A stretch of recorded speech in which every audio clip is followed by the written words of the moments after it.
Commissioners and members of the public, we are going to convene this meeting. I'll open the roll call. Commissioner Rodriguez. Present. Commissioner Field absent. Commissioner Fuentes.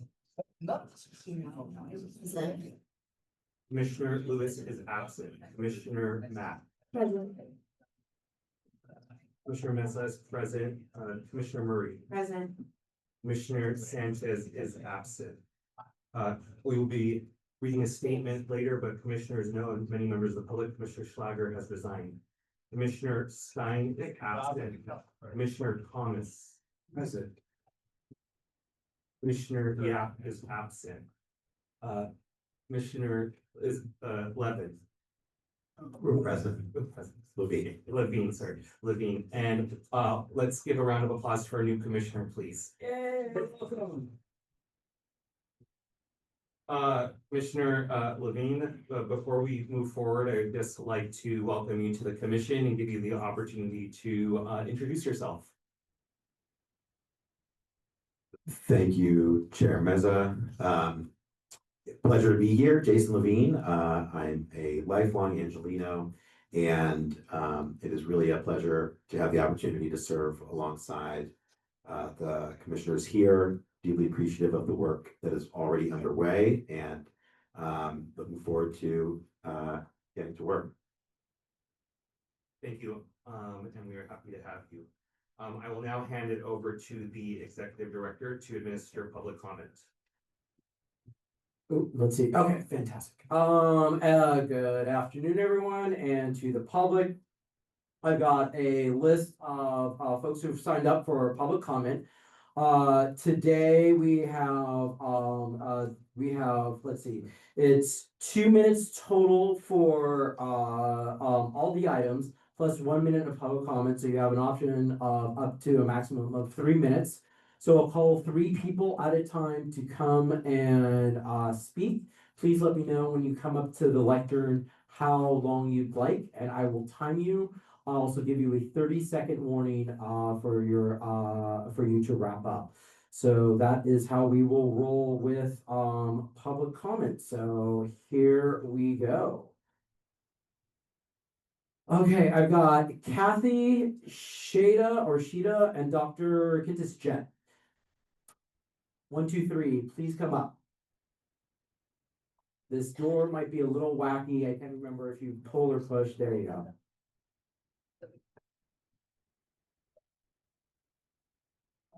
Good morning, my name is Kathy Schreiner. I wanted to speak on the length recommendations and then just general comment. Sure, so 1, 2, or 3 minutes. 2 is fine. 2, go for it. Thank you. So I'm president of the Van Nuys Neighborhood Council, but I'm speaking here as an individual and as a veteran of 7+ years of the Neighborhood Council system. So I'm aware of the recommendations that the Los Angeles Neighborhood Council and Coalition is going to present. And I want to say that I support quite a few of them. And I want to speak specifically to the ones that have to do with how neighborhood councils get to present their views to different city bodies, you know, to the council, to the committees and other commissions and that sort of thing. So right now, we do not have any special status in terms of making our recommendations, even if we have filed a community impact statement. And so that just doesn't seem right because of the amount of time we have to invest just to get to the place of having voted on and approved a community impact statement. So that's one thing that we want to be able, whenever we have a community impact statement, to have a protected place to come and make a public comment. And the second is that we want that comment to be virtual or by phone as well as in person. You know, living in Van Nuys, to get downtown to make what is often a 1 minute public comment, I mean, that just doesn't pencil out. We all have other lives and other things on our schedule. So we think, and as you also know, neighborhood council members are volunteers. So we don't get paid to do any of those things. So we really hope that there would be a provision that would allow and require that 30 seconds. input from neighborhood councils would be given, taken virtually. So that, and then also there's a recommendation, you know, if we want to say something to the state about a state law or something like that, and the city doesn't have a matching motion, we want the right to be able to do that. And we want it clear, we're not speaking for the city, but if our neighborhood has taken a position on something and they want us to present it, we would like to be able to make that statement. And And right now, the thank you, city, Ty. okay, the city attorney says we can't. I would like 3 minutes, please. Go. Yes, hi, my name is Shada Ashley. I've been in Angelino for over 40 years. I'm a transplant from Iran and I'm proud to be here in this city. I attended on item number 2. I attended the January 17th ad hoc committee meeting virtually, but I was not given the chance to voice my strong opposition to bifurcating the city attorney's position. This recommended change to the charter does not serve the public interest. Although it appears that if it curbs corruption, it actually does the opposite. The city attorney is obligated to defend the city and its employees no matter how guilty or innocent.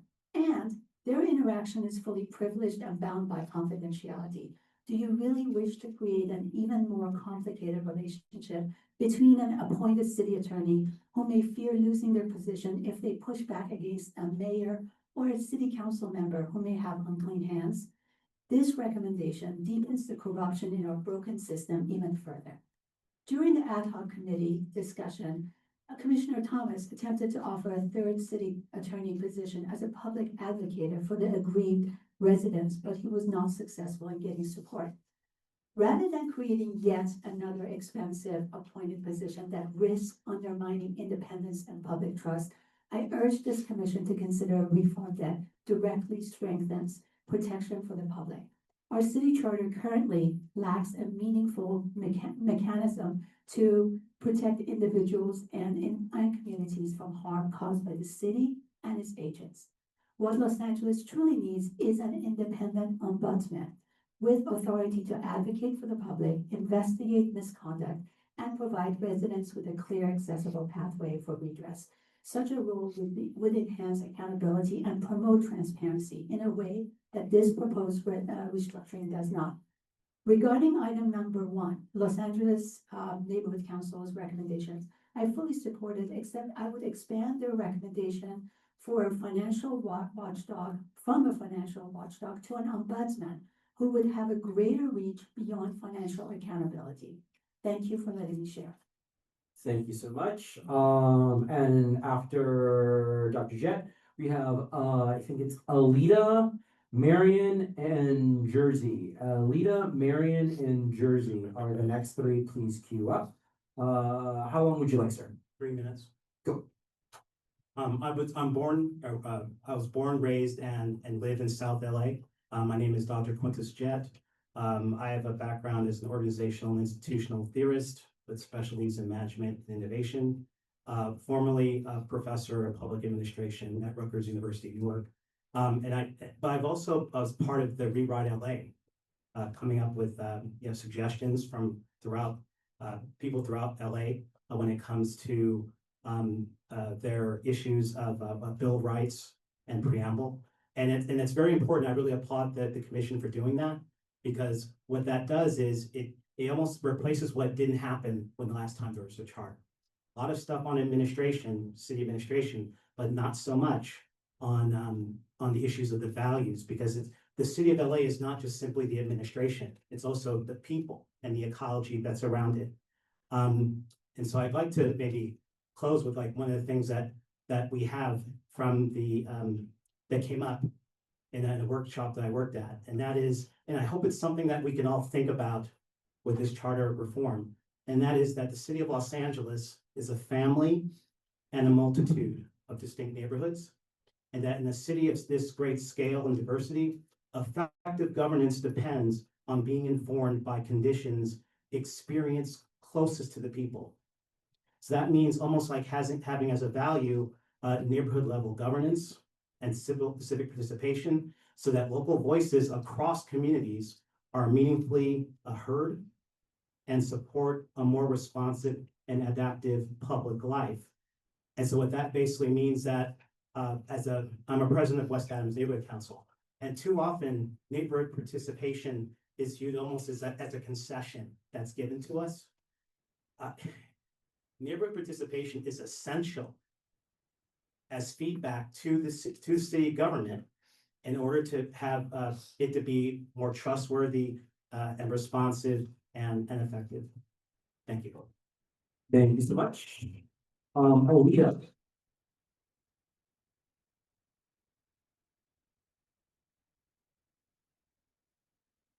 Good afternoon, my name is Alita Garcia, I'm a San Fernando Valley resident, I have over a decade and a half of it. Sorry, how long would you like? to Oh, speak? 3 minutes, please, on all of it. Go.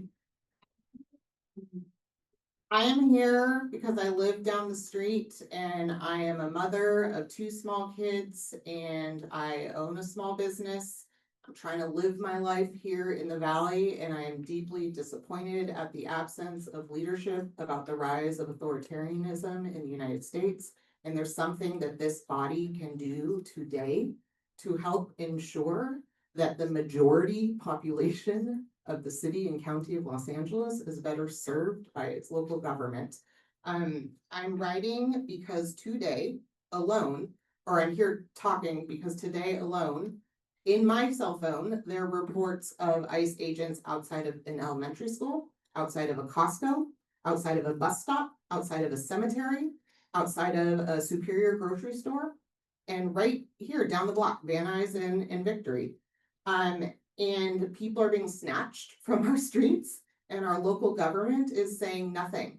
And it's local citizens who are having to organize to be local government for each other to ensure that the residents of this neighborhood are not snatched. This zip code here in Van Nuys and Panorama City is the most intensely hit zip code in the LA County area in the first part of the raids. And nothing is being done about it. So my understanding, because I sent an email, I should note that I served in the Biden White House as a senior advisor on migration, but I'm like here just as an angry person because I cannot understand what is happening. And how asleep our local electeds are here in Los Angeles. I'm mad at the mayor, I'm mad at the county, I'm mad at the city council members, I'm mad at everybody.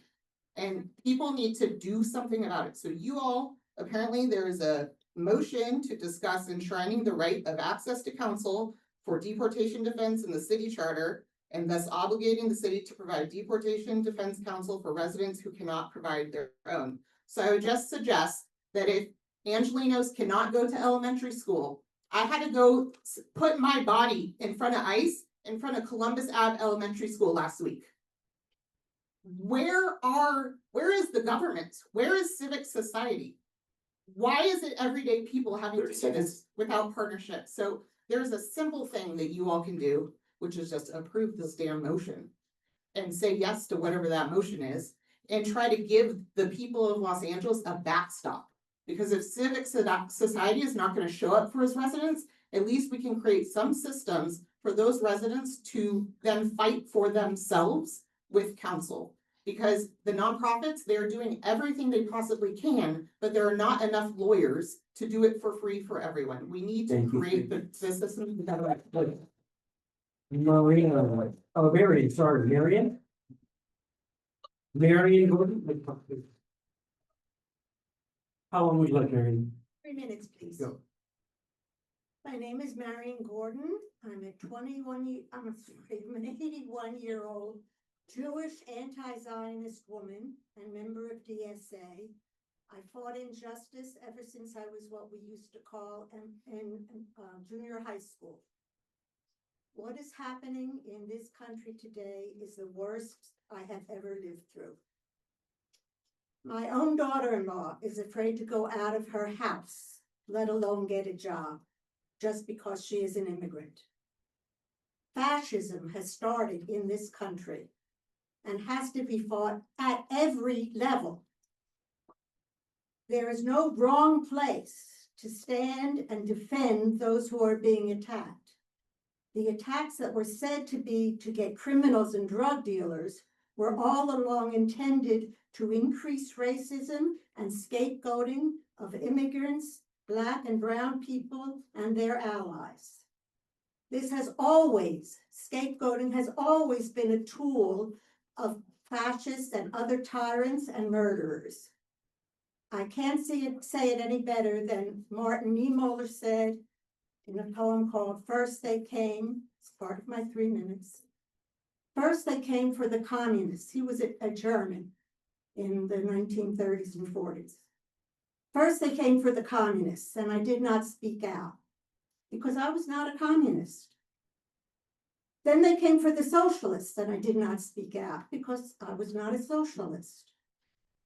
Then they came for the trade unionists, and I did not speak out because I was not a trade unionist.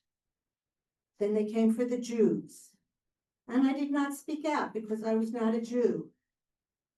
Then they came for me, and there was no one left to speak out for me. We must all speak out against those attacking our immigrant neighbors. This is a local issue, a state issue, a federal issue. It is a human issue. Will you speak out in your loudest voice for immigrants? You have more power than most of us.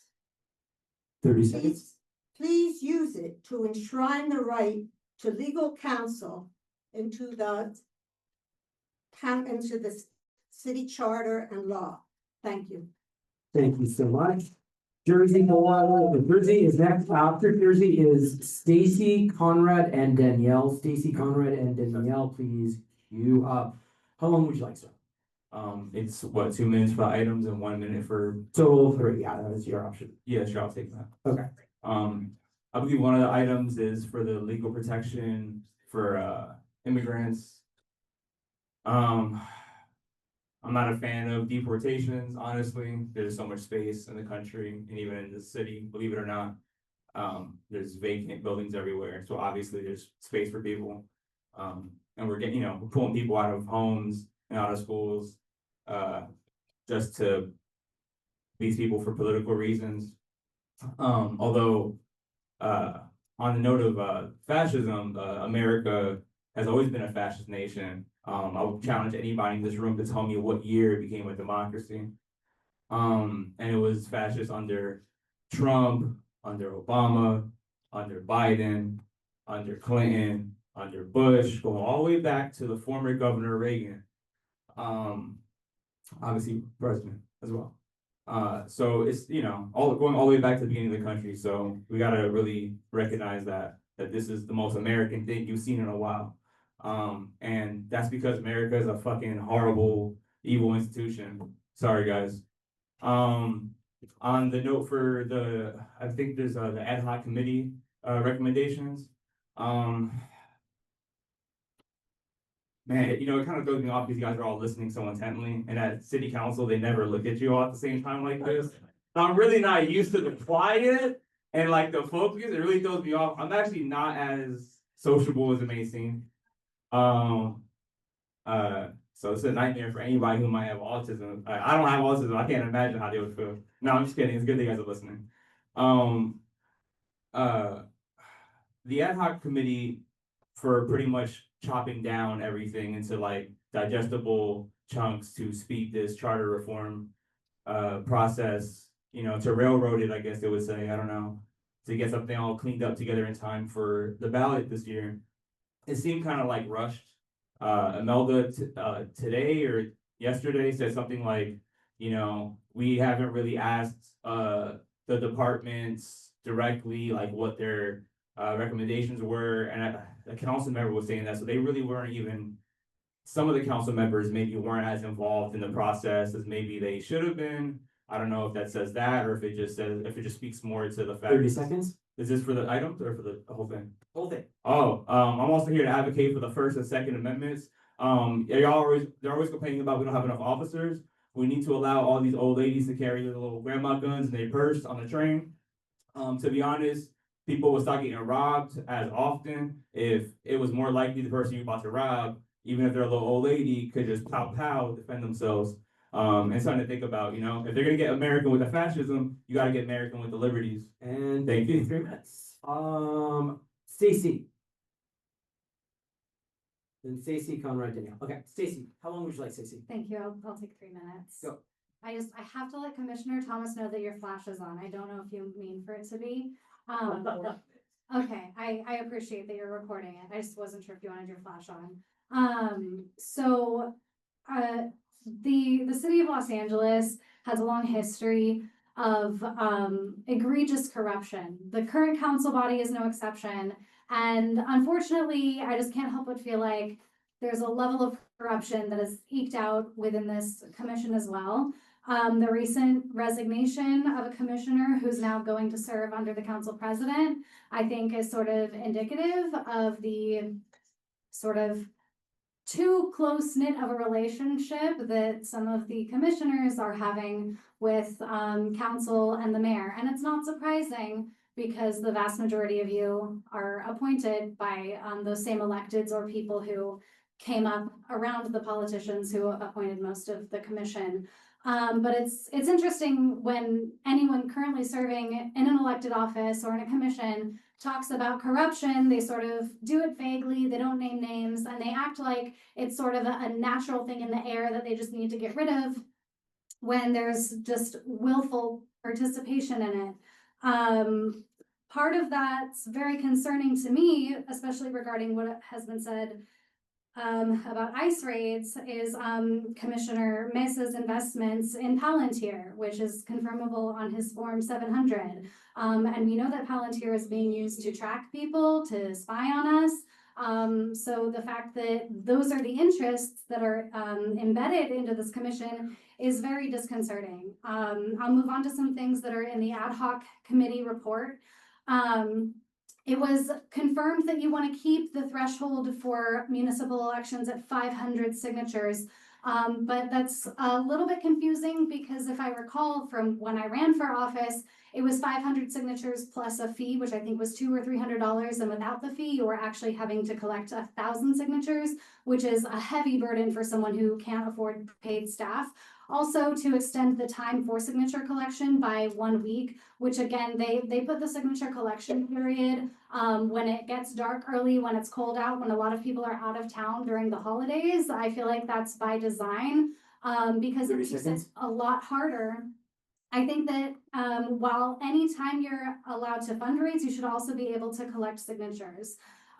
We can't consider expanding the council without also considering lowering their salaries. The charter currently ties their salaries to Superior Court judges. It should be tied to like the highest paid teacher in the LAUSD school system, or like no more than double the median income, or no more than triple the most common or lowest wage of a city worker. Thank They you, make too 3 much. minutes. Thank you. Stacy for president! Conrad, how long is that? Let's make a deal. I'll do it in a minute if you try and pay attention. Apparently you've been doing a good job of today. Go. Thank you. Okay, so Conrad Starr speaking for myself. I'm a member of the Greater Wilshire Neighborhood Council, and I want to speak on the link report, recommendations, which I'm in full support of. Particularly about the budget. They have included in there a mechanism for someone to actually advocate for the neighborhood council annual budgets. Now, the Department of Neighborhood Empowerment told you in their presentation some time ago that NCs get $25,000 a year. There was no asterisk saying this was actually the emergency additional reduction following numerous reductions over the years. You've heard by now that we started with $50,000. When I started 8 years ago, 10 years ago, it was $42,000. Pandemic, they cut another 10. They said we could roll over, and we don't have anybody advocating for us on this. And it's true that some neighborhood councils don't spend their budget. So step, a mile away and it looks like there's a lot of money left over, but we can't access any of that. If we're having meetings every month, if we're having 6 committees meet every month, and we spend all of our money, there's no way for us to tap into what's left in the kitty. So thank you so much. Please pay attention to the budget part of the link recommendations. Thank you, Danielle. After Danielle, it's gonna be Matt, Lynn, and Francois, I think it is. So please queue up. Danielle, how long would you like? 3 minutes, please. Go. Hi, I'm Danielle Williams. I'm a resident of Council District 5, and I'm a co-leader of LA Forward Institute's Immigrant Justice Working Group. Our group has been working with the Represent LA Coalition for the past few months to try and get the right to counsel in deportation defense cases enshrined in the city charter. And we're here today, both LA Forward, Rep LA, along with some of our DSA friends and other allies, to urge you to vote in favor of Commissioner Fuentes' motion. Thank you, Commissioner Fuentes, for putting the motion forward. You also may have noticed that you got a lot of emails yesterday, and in fact, over 120 individuals submitted written public comment in support of Commissioner Fuentes' motion. Since not everyone can come and give in-person comment on a Wednesday afternoon, I want to use some of my time to highlight a few of the very personal stories shared. So on page 102 of your packet, Alejandra Ramirez Zarate writes, "I know firsthand what it's like to be fearful of being deported. I grew up undocumented in Van Nuys in Panorama City. Although I'm grateful I am now a US citizen and a voter, some of my family members were not so blessed. My uncle was deported a few years ago, and once in Guatemala, he was murdered by the brutal gangs wreaking havoc on our people." Judah Lard, page 33, tells of being held for days in federal custody despite being a citizen for passing out Know Your Rights cards during an ICE raid. He says, "I never got to receive counsel while I was in prison, and that fear of not knowing what is happening or how to navigate the legal system is a deep one I would not wish on anyone else." Others write of their concern for their colleagues, their children's caregivers, and neighbors they've known for years. And I know some of you are thinking, well, of course it's horrible that this is happening. And of course we want people to be able to have a lawyer if they're facing deportation. But why is this something that should be placed in LA City Charter? And my response is, what is the point of a charter that doesn't protect the city's residents as best it can? One of the most fundamental tasks of a city government is to protect its residents and ensure that their human rights aren't violated. And that's what the right to access counsel in a deportation case is, a human right. And even if this country isn't ready to recognize that truth yet, we in LA can say, yes, we know that this is true. We know that it is a human right. And moreover, we are using every tool at our disposal, including our city's charter, to make it so. I urge you to support the motion and hope that ultimately you move the recommendation forward to City Council. Thank you for your time. Thank you. Matt. How long would you like that? I would like 3 minutes, please. Go. So yeah, good to be with everyone. Matt Simon, Mid-City West, volunteer with LA Forward Institute. I'm asking you to support the same motion, the deportation defense and the city charter. My grandparents came to this country from present-day Lithuania, Belarus, Ukraine, fleeing anti-Semitism and hardship in the Pale of Settlement and seeking a better life in the United States. Here I am in Los Angeles, which was native territory, the land of the Tongva and others, then a Spanish colony, then independent Mexico, then taken by this country in a war of conquest in the middle of the 19th century. Today, in this same city, you can be seized, taken from your home, and shipped off to a country that you haven't seen in decades, maybe even that you haven't seen since you were a small child. And if you don't have resources, you can be left to navigate this process without counsel. It only takes imagining ourselves in their shoes to understand the deep injustice of this system. A city charter is a foundational document.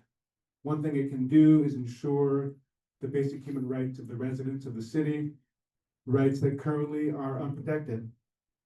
It is neither radical nor outside the bounds of the charter to guarantee important rights that are not guaranteed elsewhere.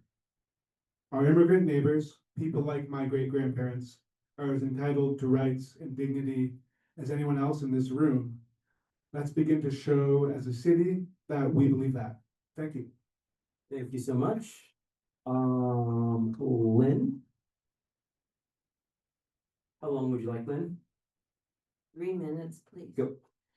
Good afternoon, commissioners. My name's Lynn Harvey. I live in CD 11 and I grew up in LA, born and raised in LA, Westchester. I worked as a customs and immigration officer at LAX for 5 years in the 70s, and I witnessed Vietnamese refugees coming through with their bags and trying to live a better life here.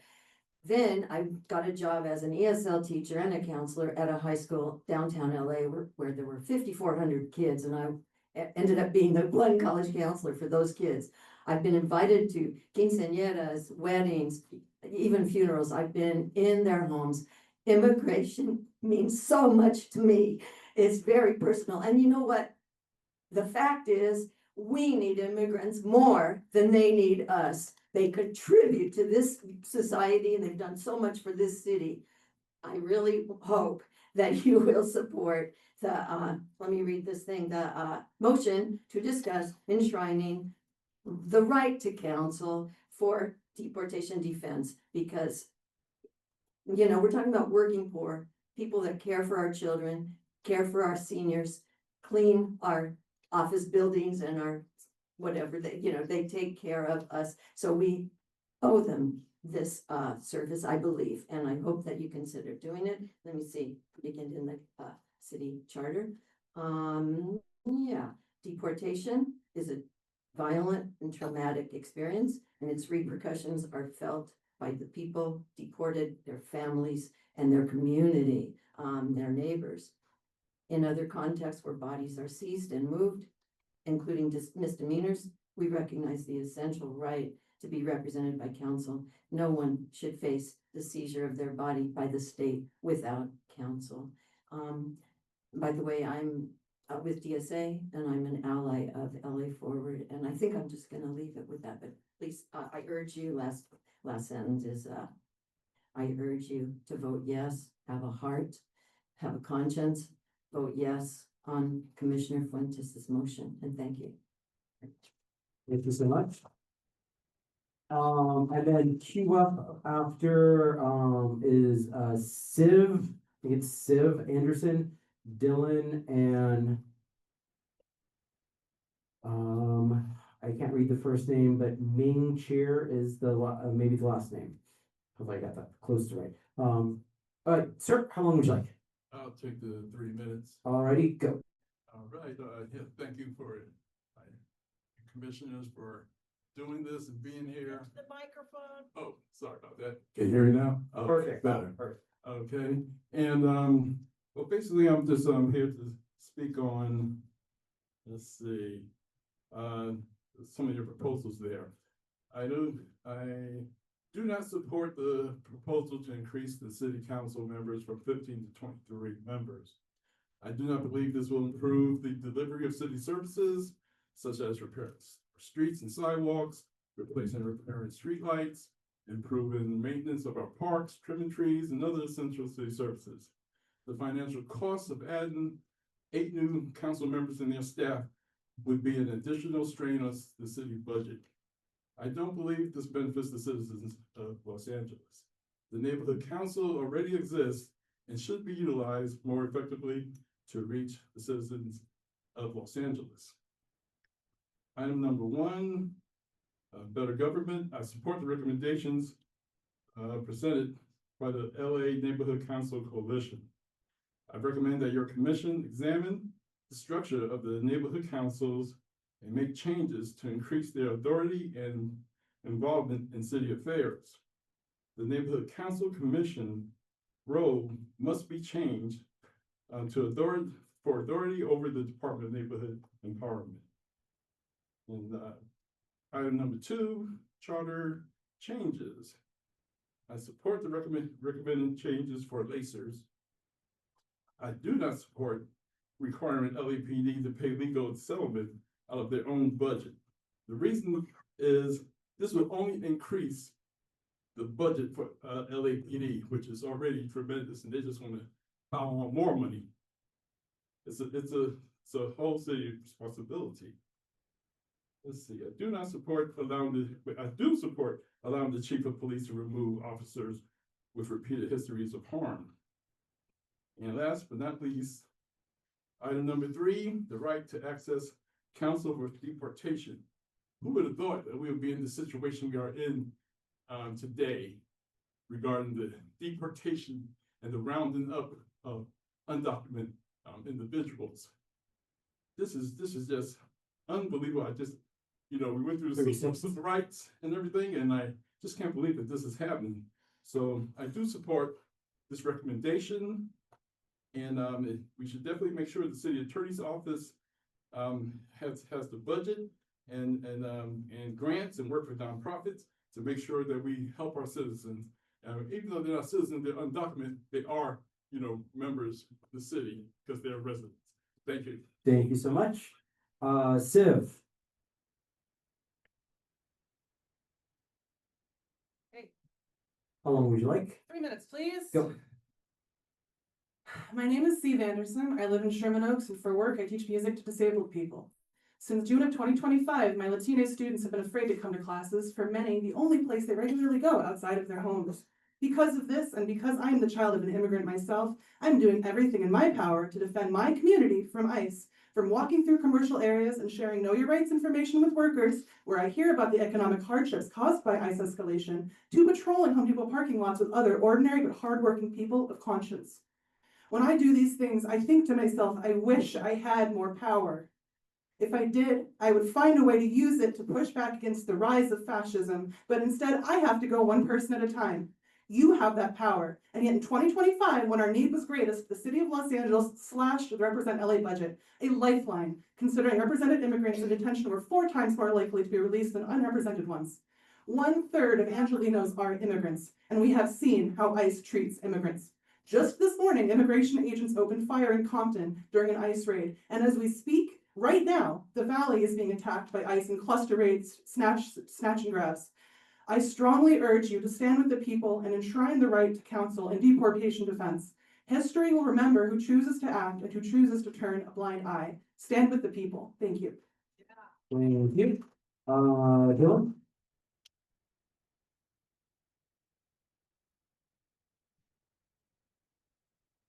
How long would you like? 1 minute, please. Go. My name is Dylan. I have family and friends that live all throughout the city of Los Angeles, live and work. I ask the members of the commission to vote yes on the motion to enshrine the right of access to counsel for and deportation proceedings. 1/3 of all residents of this city are immigrants who live in fear of being abducted and locked up by the federal government, often illegally. Store owners, students, construction workers, people who build and run this city. And this city has an obligation to protect its residents, to protect its economy. And so I ask the members of this commission to do their civic duty and to vote yes on this motion to pass forward. Thank you. Thank you. All right, next. And how long would you like? 2 minutes. All right, and next, queue up Maximiliano, Jeffrey, and Tess. Maximiliano, Jeffrey, and Tess. 2 minutes, go. Hi, good afternoon, commissioners. My name is Shiming Cheer and I work with the California Immigrant Policy Center, which is headquartered in downtown LA.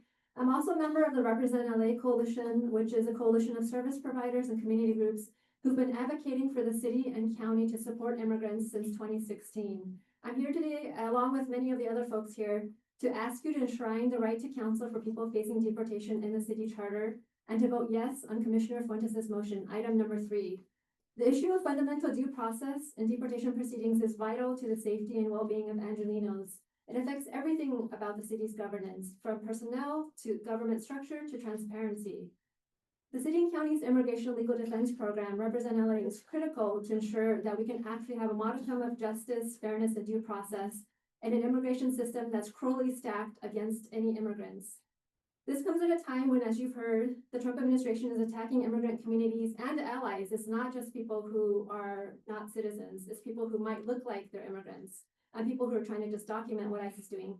We're all being attacked, and we see that the federal government is engaging in rampant racial profiling. Just today, there are multiple violent immigration raids across LA. The time for you and the city to act is now. There's a wealth of research and analysis on successes and impacts of Los Angeles's decade-old immigration legal defense program. Happy to send you those reports, which show the impact that it's had on not just individuals, but also family members, the community, and the structure of our city through this program.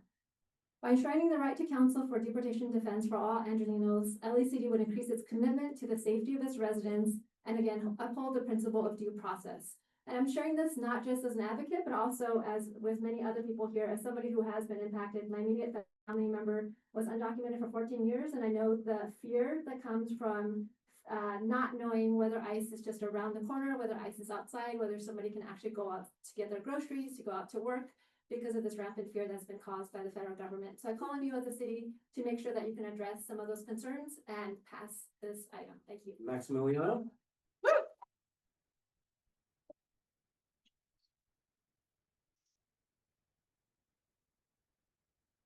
Hello, I would like 3 minutes, please. Go. Good afternoon, commissioners and all here. I'm speaking today to support, to voice support for Commissioner Fuentes' motion to discuss enshrining the right of access to counsel for deportation defense into the city charter. I am the proud son of immigrants and a lifelong resident of the San Fernando Valley, home to a large and diverse immigrant community, a trait which is reflective of Los Angeles City as a whole. Immigrants are all around us. They are our family, our friends, our coworkers, our neighbors, and our loved ones. They are the roots of the city that build it, run it, and make it flourish. Roots that run deep. We owe immigrants the same protections we give everyone else. The effects of deportations and the limited grip of them creates a heavy burden for immigrants and their children.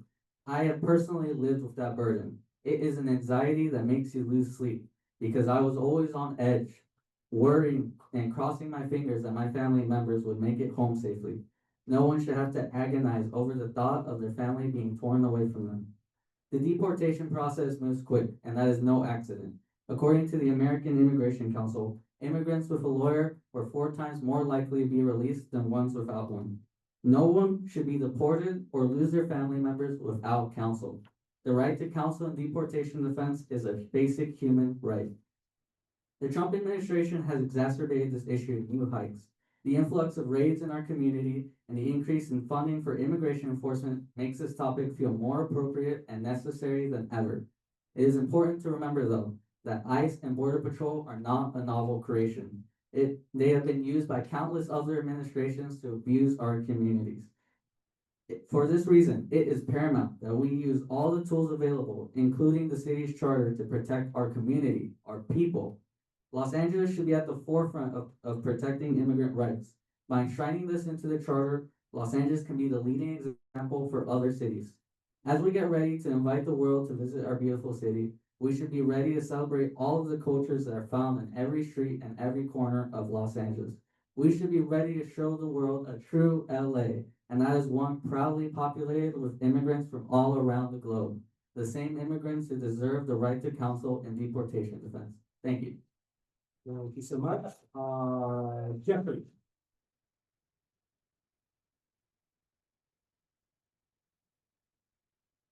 Hi, my name's Jeffrey and I'd like 3 minutes. Go. I come from a family of immigrants who have worked hard tirelessly to make this their home. They have worked to make themselves legal citizens and residents here in LA. They have worked tirelessly to give me a better life, and it's terrifying to think that all of that hard work can be destroyed by our own government. I know so many people and I've heard so many stories of people who are terrified to leave their homes in fear of being stopped by ICE, especially considering that time and time again we have seen ICE act violently and illegally. It is astounding that the people they have been brutalizing have such little legal ground to protect themselves. We desperately need to enshrine the right to counsel. We have seen ICE become violent towards cars of children. We have seen a high schooler in Reseda be put in harm. Keith Porter was shot in Northridge, and even if you take issue with the circumstances, it should have never been escalated to murder.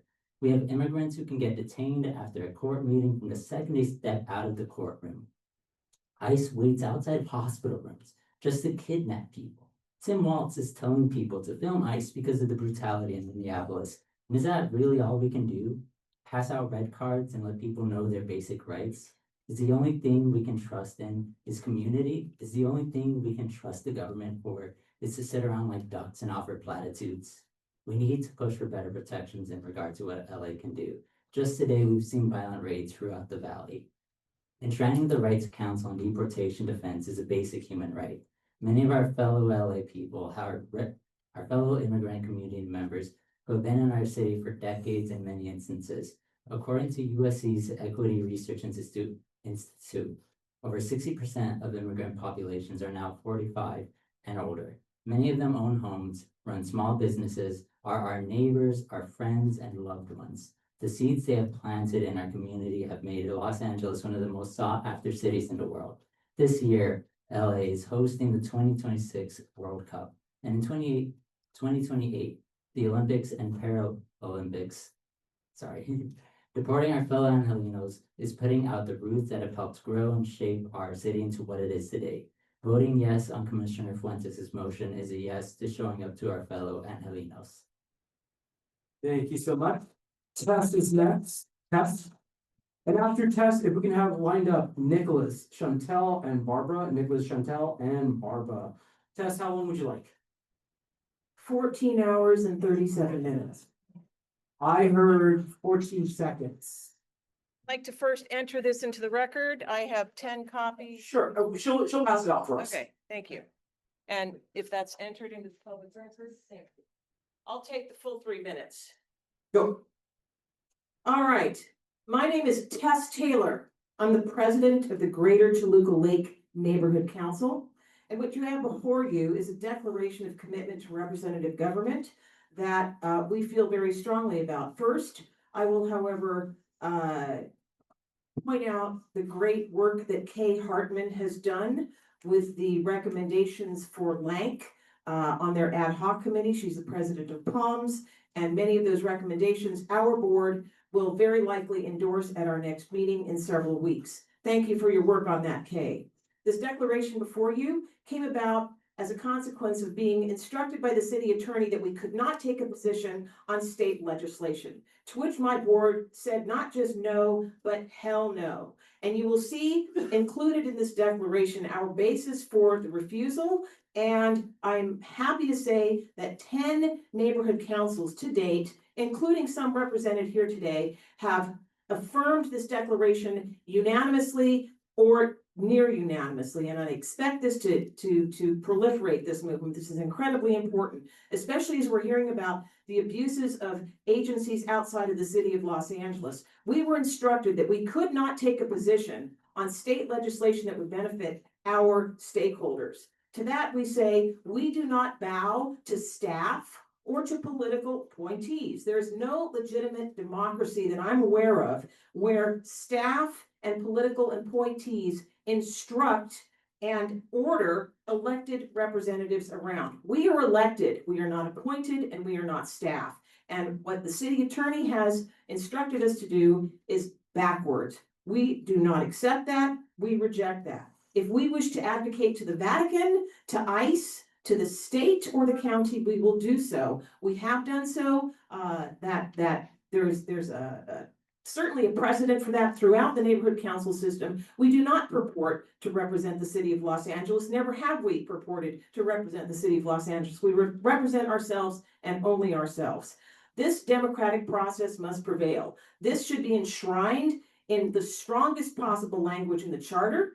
And we point out to you that the city prioritizes maintaining and growing its own power, not in solving problems. We, the neighborhood council elected board members, are the ones who do that for you. And when the city services fail, who do they come to? We're trying to fill the gap. 30 seconds, thank you. I would like to say I have copies here for everyone today. I encourage those of you neighborhood councils who have not yet adopted it to consider doing so immediately, if not sooner. And I will close by saying, paraphrasing the words of Frederick Douglass, I will join with any man to do good, and so very likely will my neighborhood council, but we will join with no political or appointee or staff to mute or dilute the voices of the people who elected us. Thank you. Nicholas, Chantel, and Barbara. Come on. There he is, Nicholas. There you go, guys. 3 minutes, I'm guessing? Yep. There you 3 go. minutes. Go. Good afternoon, commissioners. My name is Nicholas Caputo. I'm the executive director of Livable Advanced LA and a neighborhood council board member in Echo Park. I want to speak on across items 1, 2, and 3 because together they determine whether this charter creates a city that is merely participatory in theory or operationally responsive in practice. On item 1, better government, the central question is whether accountability mechanisms are structurally protected. Ethics and anti-corruption provisions only work if enforcement bodies are independent, well-resourced, and insulated from political pressure. This is why our framework recommends a protected baseline budget for the Ethics Commission, explicit authority for independent legal counsel, and charter-level whistleblower protections. If enforcement capacity can be weakened through budget negotiations or staffing attrition, then accountability becomes optional rather than structural.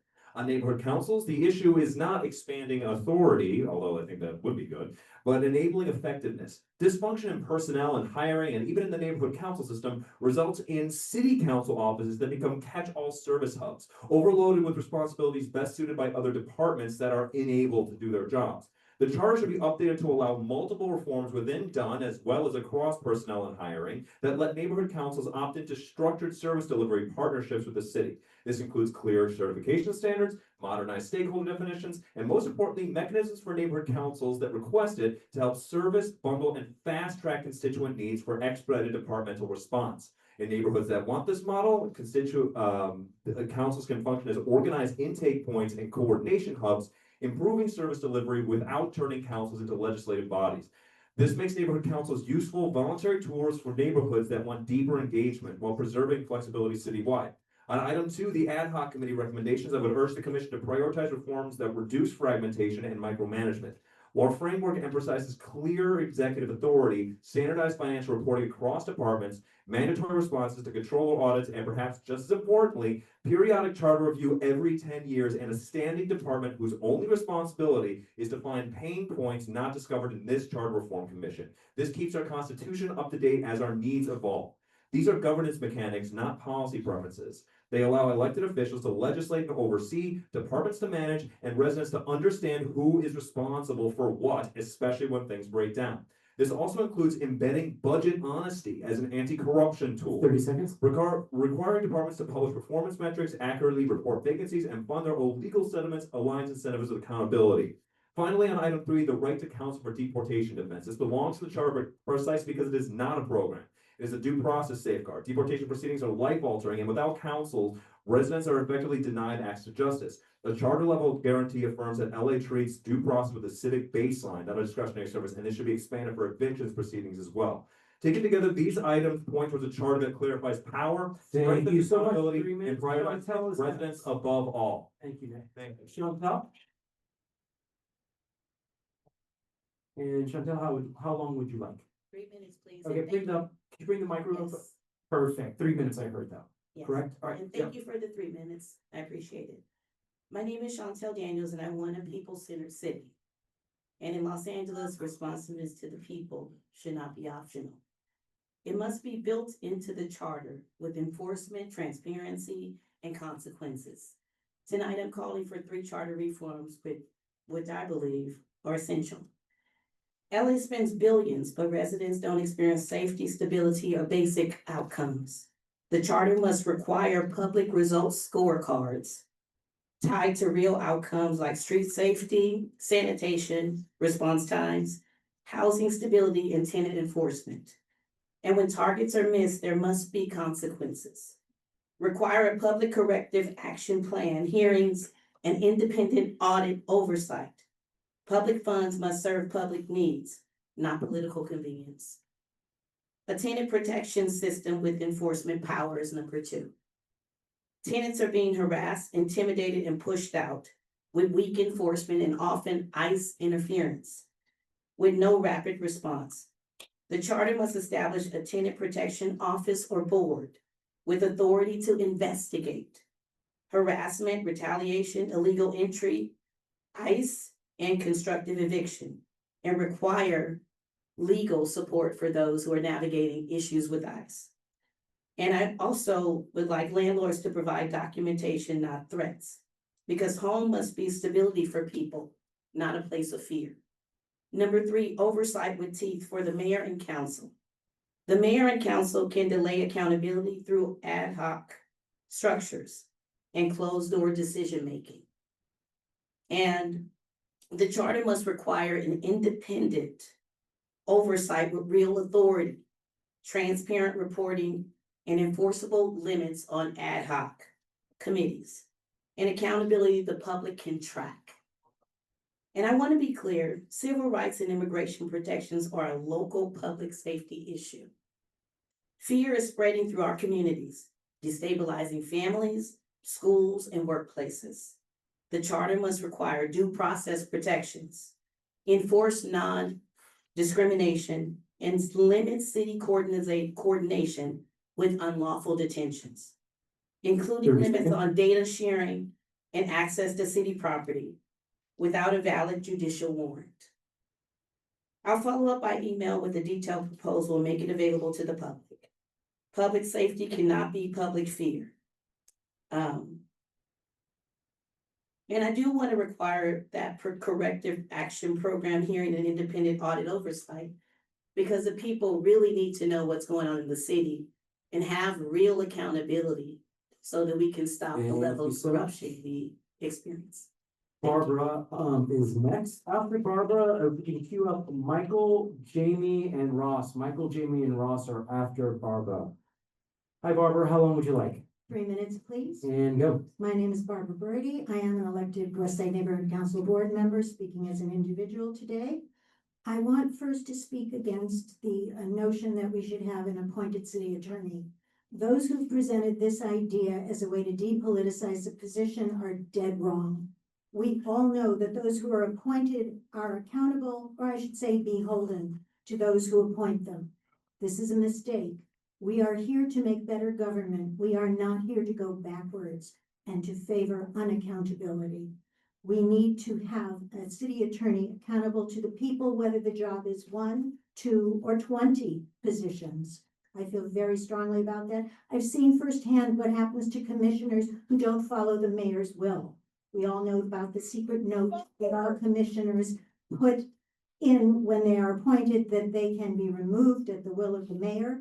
We've seen it happen with great commissioners who not only one commissioner in particular in this administration was fired, not because they went against the will of the mayor, but because their commission needed more information before a decision was to be made on an important issue to a community. And they merely asked for answers to questions that had been presented to them. And when the staff couldn't answer it, they scheduled a special meeting the next week to get those answers so they could do their due diligence. And before that meeting was even held, that commission president was fired. The message was sent: appointees are beholden to those who appoint them. We cannot have an appointed city attorney. The city attorney delivers advice to the city council, to the mayor, and to the departments, and none of them have to listen. And then when the city is sued for those bad decisions that were made, the city attorney has to defend the city. So you read headlines about the city attorney spending money on defense on cases when the city attorney had no choice. That's the job.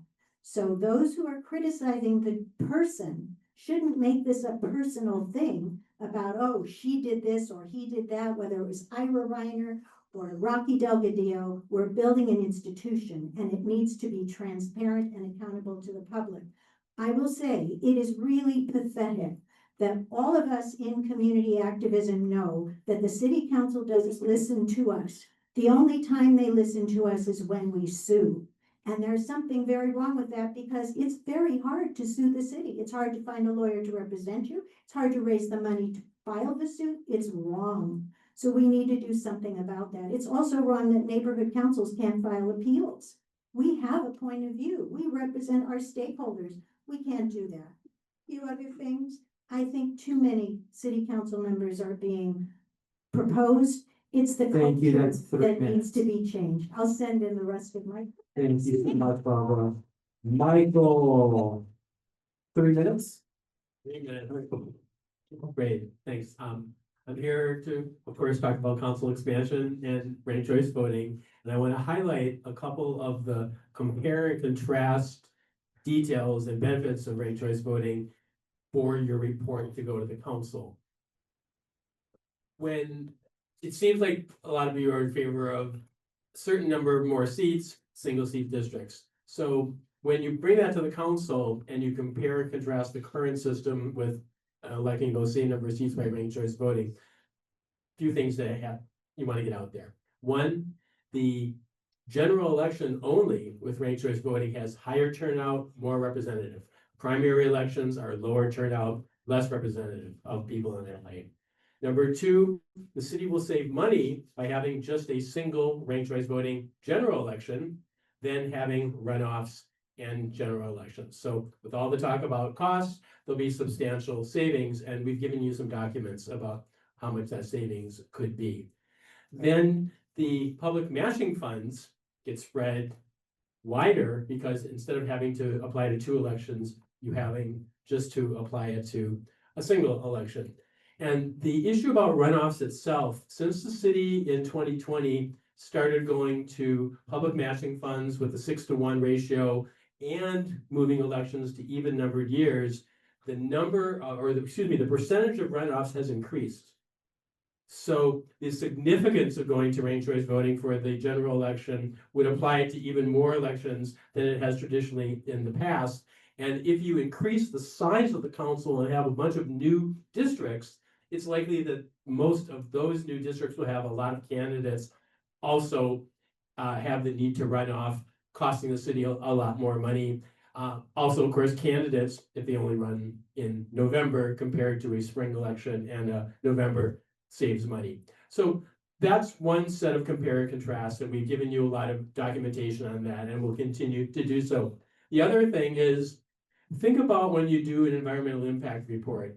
You have a preferred alternative, and then you look at other feasible alternatives.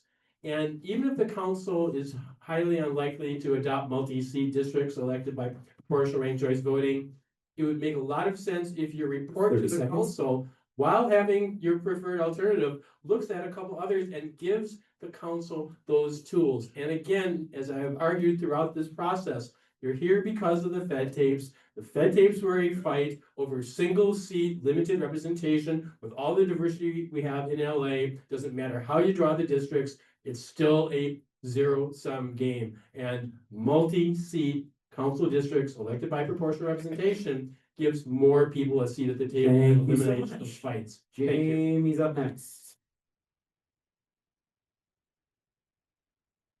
Jamie, how long? All items, please. 3 minutes, go. All right, so first I'd like to say that I have strong support for all of the Lank recommendations. I'm the president of my neighborhood council. In this moment, I'm not here in that capacity, but we need our right to speak enshrined in the charter. Too often, we have not been allowed to have our CISs heard, either at commission or at council, and that needs to stop. We also need the right to speak to other government agencies as long as we make it clear that we're only speaking on behalf of our NC. And I want to echo everything that Conrad said about the budget situation. The present trajectory for neighborhood councils is not sustainable if you want them to continue to exist. I want to also say that I strongly support the right to council to be enshrined in the charter. And, all day long today, all this morning, my phone has been blowing up with reports of ICE in my neighborhood. And it's just so scary when your neighbors disappear, when you hear about violence.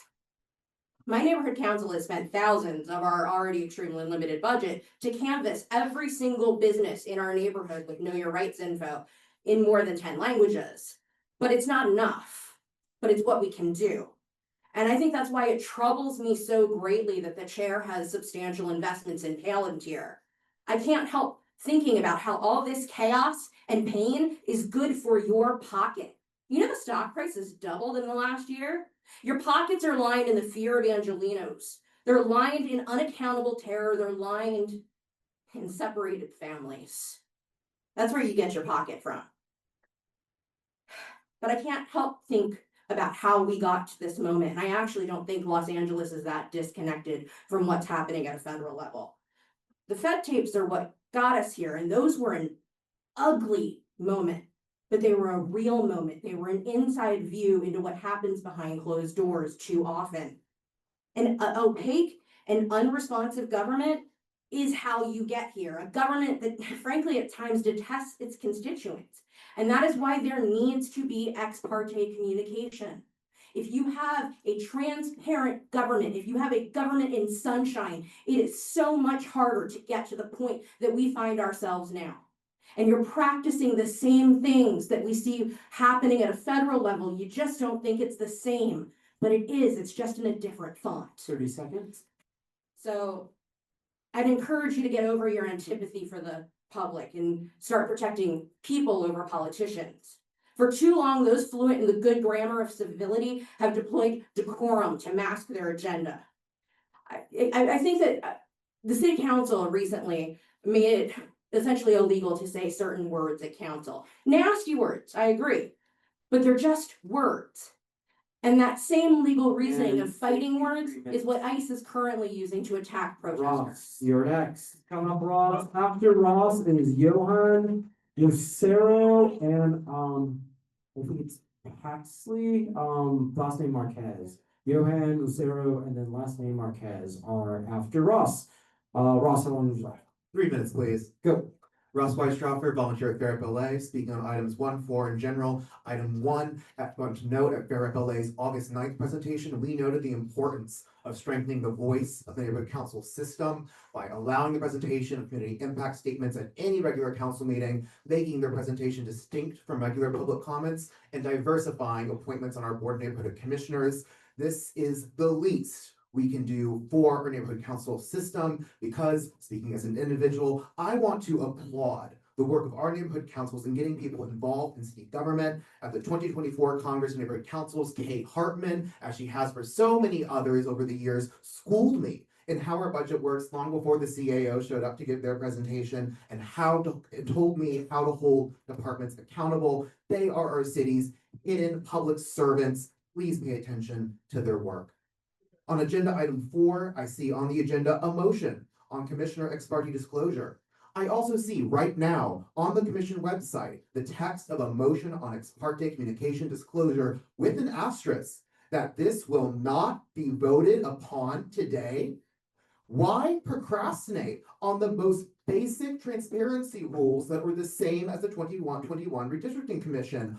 Why are we arbitrarily delaying consideration of a topic that is on the agenda with a motion shared with the public on the issues that charter reform is all about? To quote Sarah Sagwani, transparency, accountability. Ross, go tell the public that the day that you'll address this is some future meeting. Follow through on what's on the agenda and approve the Fuentes motion on ex parte communication. And finally, another thing we can do for our young Angelinos whose parents have been taken by ICE, the least we can do is lower the voting age to 16 to allow them to vote, to have their voices heard at the ballot box. Commissioner Levin, welcome. Please review Fair LA's research memo on lowering the voting age before you take any votes on reform that empowers our young people and shows that they too are Angelinos whose voice matters at the ballot box and at City Hall. Thank you. Thank you. Alrighty, Johan.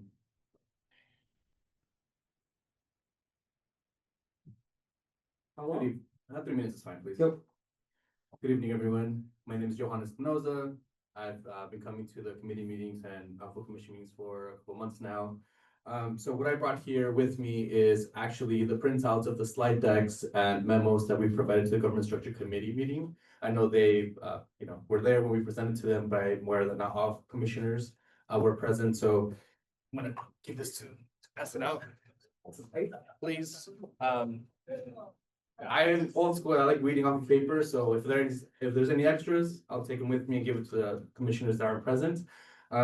Also, I'd like to point out that I was there on the ad hoc committee meeting on Saturday, and there was a motion to support proportional ranked choice voting with the vote of 4-2, and I don't see it on the staff report, so hoping it could be amended, because I know that was mostly on there. With you, Justin, respectfully. Since you're the staff person. And then lastly, I also want to share, a person mentioned today that the ICE was around Columbus Elementary. And it's crazy because it brought me back to my childhood, because that was the elementary school I attended and I grew up with a mixed status household. And I remember being, afraid of both law enforcement and, ICE, DHS, because of the fear of my mom getting deported. So I can only imagine what the kids currently are feeling. So supportive of Commissioner Fuentes' motion to get legal defense funds for deportation, given that, kind of brought back a little bit of anxiety and fear that I haven't experienced in a long time. So thank you so much and have a great day. And I hope you read the slide decks, and if you have any questions, Mike and Marcella, you all have their contact info. Thanks so much. Thank you. Lucero. You're Lucero, I'm guessing you're Marquez? Okay. Just to double check, maybe I'm bringing on Lucero Gutierrez. Is there Gutierrez last name? What there? Go. She had to leave. Oh, that's right. Perfect. All right. Thank you. Go ahead. How long would you like? 3 minutes. Go. Good afternoon, Commissioners. My name is Paxelli Marquez, and I'm the other co-leader of LA Ford Institute Immigrant Justice Working Group. I'm here in support to enshrine the right to counsel and deportation defense in the Los Angeles City Charter. I ask that all of you vote yes on the motion put forth by Commissioner Fuentes. The right to counsel and deportation defense represents more than access to legal services. Existing legal service providers in Los Angeles have historically gone above and beyond to support each individual client and their families. And I can attest from my own personal professional experience in that field as well.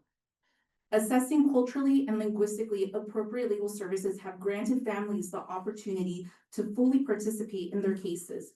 According to USC's Equity Research Institute, more than 1 in 4 immigrant households experience linguistic isolation. Participating in a deportation defense matter requires a lot of time, energy, and courage from our community members. And when we add the current political climate where people are literally being abducted, imprisoned, and in many instances deported out of the US, the city of Los Angeles needs to hold the line for its hardworking residents. By enshrining the right to counsel in deportation defense in the Los Angeles City Charter, all Angelenos who need deportation defense will have access to this basic human right and have a higher probability of remaining in the city of Los Angeles.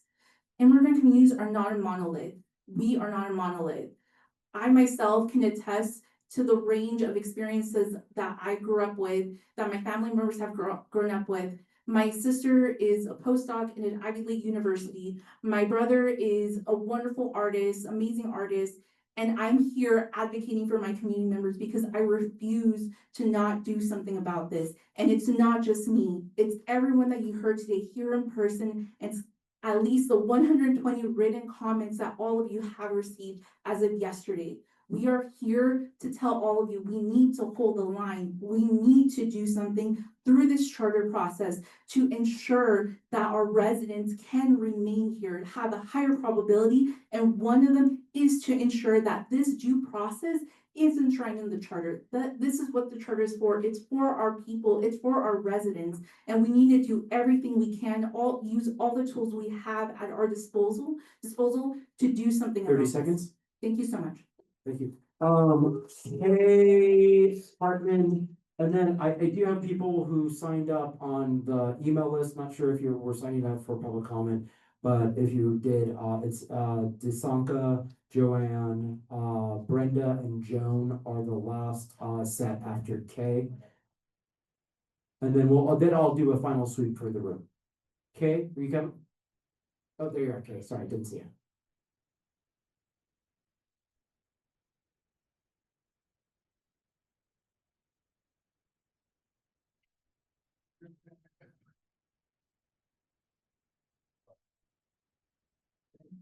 Three minutes, go.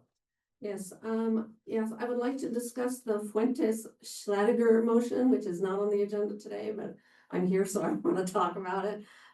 This motion disempowers neighborhood councils rather than empowering them by severing a tie with the council office. Greater empowerment would be to give the neighborhood councils the right to follow up with the departments without using an intermediary like the council office are done. Institutionalizing department request follow-up at done creates a new bottleneck in an organization that has no connection to those requesting status. They don't work for the departments and they're not going to run for election. They have no particular motivation to provide the focus needed to do this job. Done does not have the bandwidth today to provide the services with which it is tasked. Adding more assignments to their workload will remove the focus from supporting neighborhood councils. What task is the highest priority? Moving departmental request follow-up to done does not depoliticize it. The general manager, similar to all general managers, is a mayoral appointee. By concentrating the follow-up in done, follow-up is not coordinated by geography. It is concentrating follow-up in City Hall. The opposite is what we get with the council office. If the goal is to be more geographically responsive, the neighborhood council should be able to follow up directly with departments. Okay, now I want to go on to something that was reportedly said by Rick Cole reported on January 8th. Rick Cole said, "We are embroiled in a poly crisis. Conventional solutions are inadequate. We don't have the luxury to solve one problem at a time because each challenge exacerbates the others. Government's failure to effectively deal with them has profoundly eroded public trust." And then he goes on to discuss like lots of different levels of government. But for Los Angeles, he says, "Every successful major city has some form of overall professional executive leadership who are responsible to the elected officials to effectively manage city operations and the finances, not LA. We need a CEO, and it needs not to be the controller. The controller is a full-time job in and of itself." The last thing I want to talk about is ex parte. Yeah, we need it now. Seconds? Yeah, we need it now. We need to know who the commissioners are talking to, which elected officials they're talking to, which elected official staff they're talking to. And if we don't have that, then we don't have an open process with this commission. Thank you. Thank you so much. Sorry, so do we have, did DeSanco, Joanne, Brenda, or Joan, did you all want to speak? Joanne? All right, Good afternoon. how long would you like? Good afternoon. My name is Joanne Yvonne Gar. 3 minutes. And I want to give you the definition of chutzpah. Chutzpah. 4 ICE agents went to a Mexican restaurant in Minneapolis, left, came back, and detained the workers that were there. That is totally unbelievable. Also, commissioners, you think that the charter you're writing is going to be cast in stone? No, we learned a long time ago. I've been on the board of West Hills Neighborhood Council since 2007. And a lot of things that we wanted to do were written out by ordinances. So whenever they want to make a change or they don't like what's happening, they write it out. Our neighborhood council works very, very hard. We have 20 meetings a month if you want to be that active with our neighborhood council. So, and we do cleanups, we do a lot. And now with $25,000, we are hurting because things that we used to do are not going to be done. And these are things that we do instead of the city that alleviates the city from having to do them. The city departments and commissions must further recognize that effective land use governance begins and utilizes ongoing public participation. We have things going on in our neighborhood that they want to build a 5-story building, 270 units, and $1 million residence area. We have nothing to say about that. Our city councilman has nothing to say about that. Charter reform must establish processes for continuous improvement. The city should mandate regular review of engagement tools, oversight structures, and communication systems. Neighborhood councils should have the authority to initiate system reviews, access public communication strategies, and recommendation improvements to city processes. We need this. We need this to go on. We also need to have more than 1 year budgeting going on. I want to say thank you. I hope that you come up with a document that appeases all of us. Thank you. Thank you so much. That concludes the list. Was there anyone who didn't get a chance to sign up? Go ahead and come back up and take a seat on the side so we can do a physical closed list.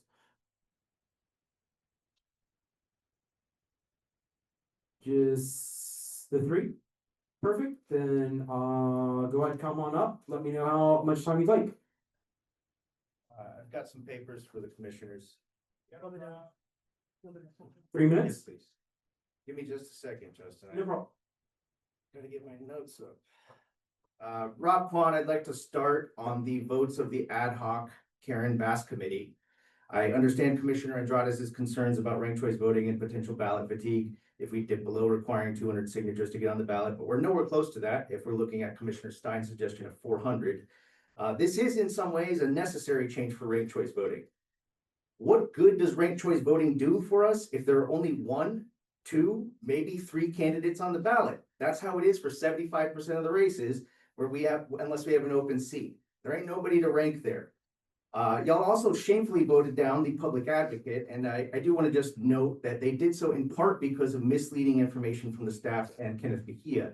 The staff report claimed that the public advocate would take away the controller's waste, fraud, and abuse functions. Flat out false. The NYC Comptroller's Office was presented to y'all as some of the strongest waste, fraud, and abuse powers out there.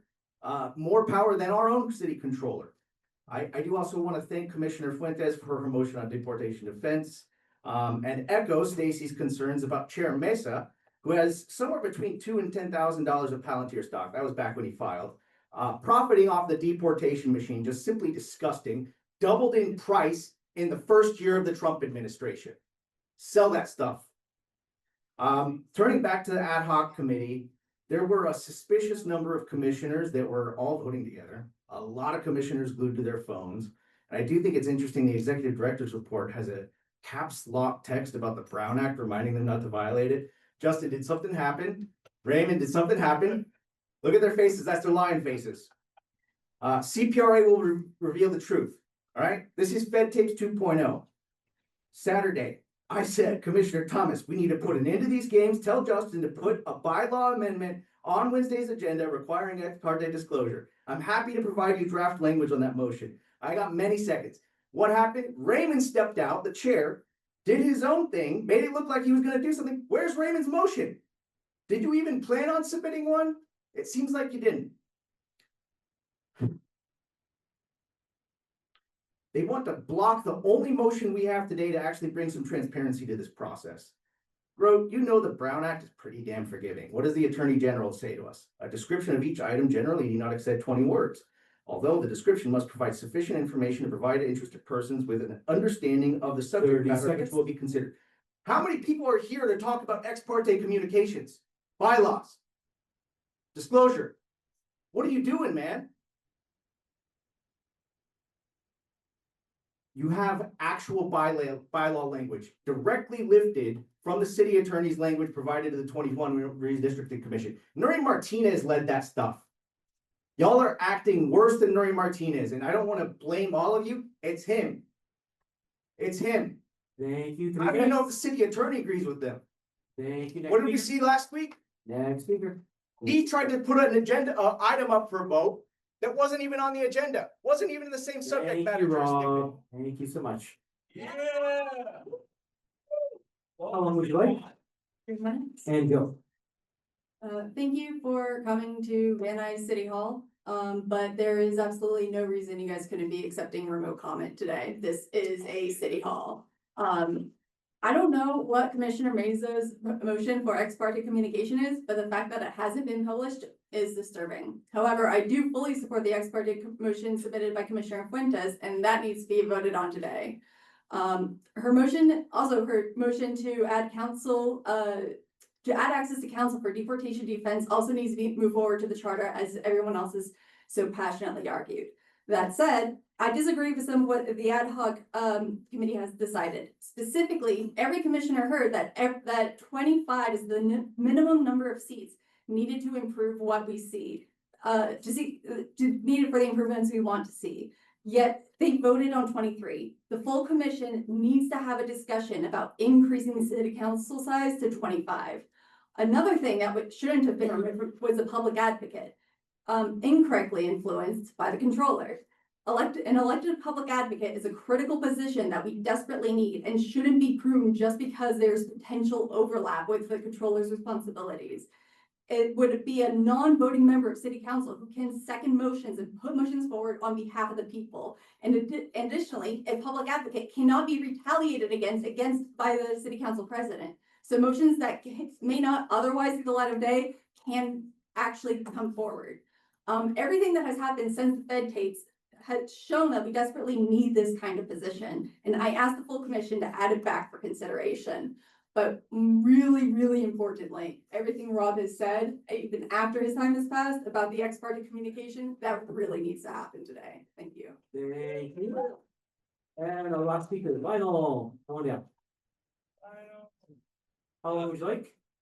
All minutes, please. 3, go. All right, Lionel Mares, Neighborhood Council Budget Advocate, speaking for myself as an individual. I'd like to echo comments made by my friends out here and the public. Good for them for speaking out their minds, their ideas. This is democracy in action. I do want to see a public advocate's office in the city of Los Angeles. I mean, Los Angeles is the second largest city in the country, so we need to have a public advocate advocating for the people of Los Angeles. Mr. Kwan, Fair Rep LA, everyone else that presented you with research, articles, citations, sources, and I think that there's no excuse not to have a public advocate. Number 2, I do support Ms. Fuentes' motion of protecting immigrants because my family are immigrants from Mexico, so they are scared as well. And for their safety, and I'm concerned about the safety of my community as well. So we need to protect our people. Number 3, I do believe that we need to protect civil servants from political retaliation because civil service needs to be protected from political interference. I think that there are many civil servants out there who want to speak their minds, but can't because they're afraid that their department or their mayor or the city council might retaliate them. So I would like to see more protections enshrined in the charter and the civil service. Number 4, I do believe the neighborhood council needs more attention because I attended many neighborhood council meetings and many of them complain that the city council does not pay attention. We need to enshrine in the charter to mandate that city council members in the mayor's office attend neighborhood council meetings at least once per month. So they could hear directly from the people, from the stakeholders, from the residents that they are representing, my friends. This is democracy, this is not tyranny. So I wanna see more town halls, more engagement, more openness, and we need ex parte communication to be open and made to the public.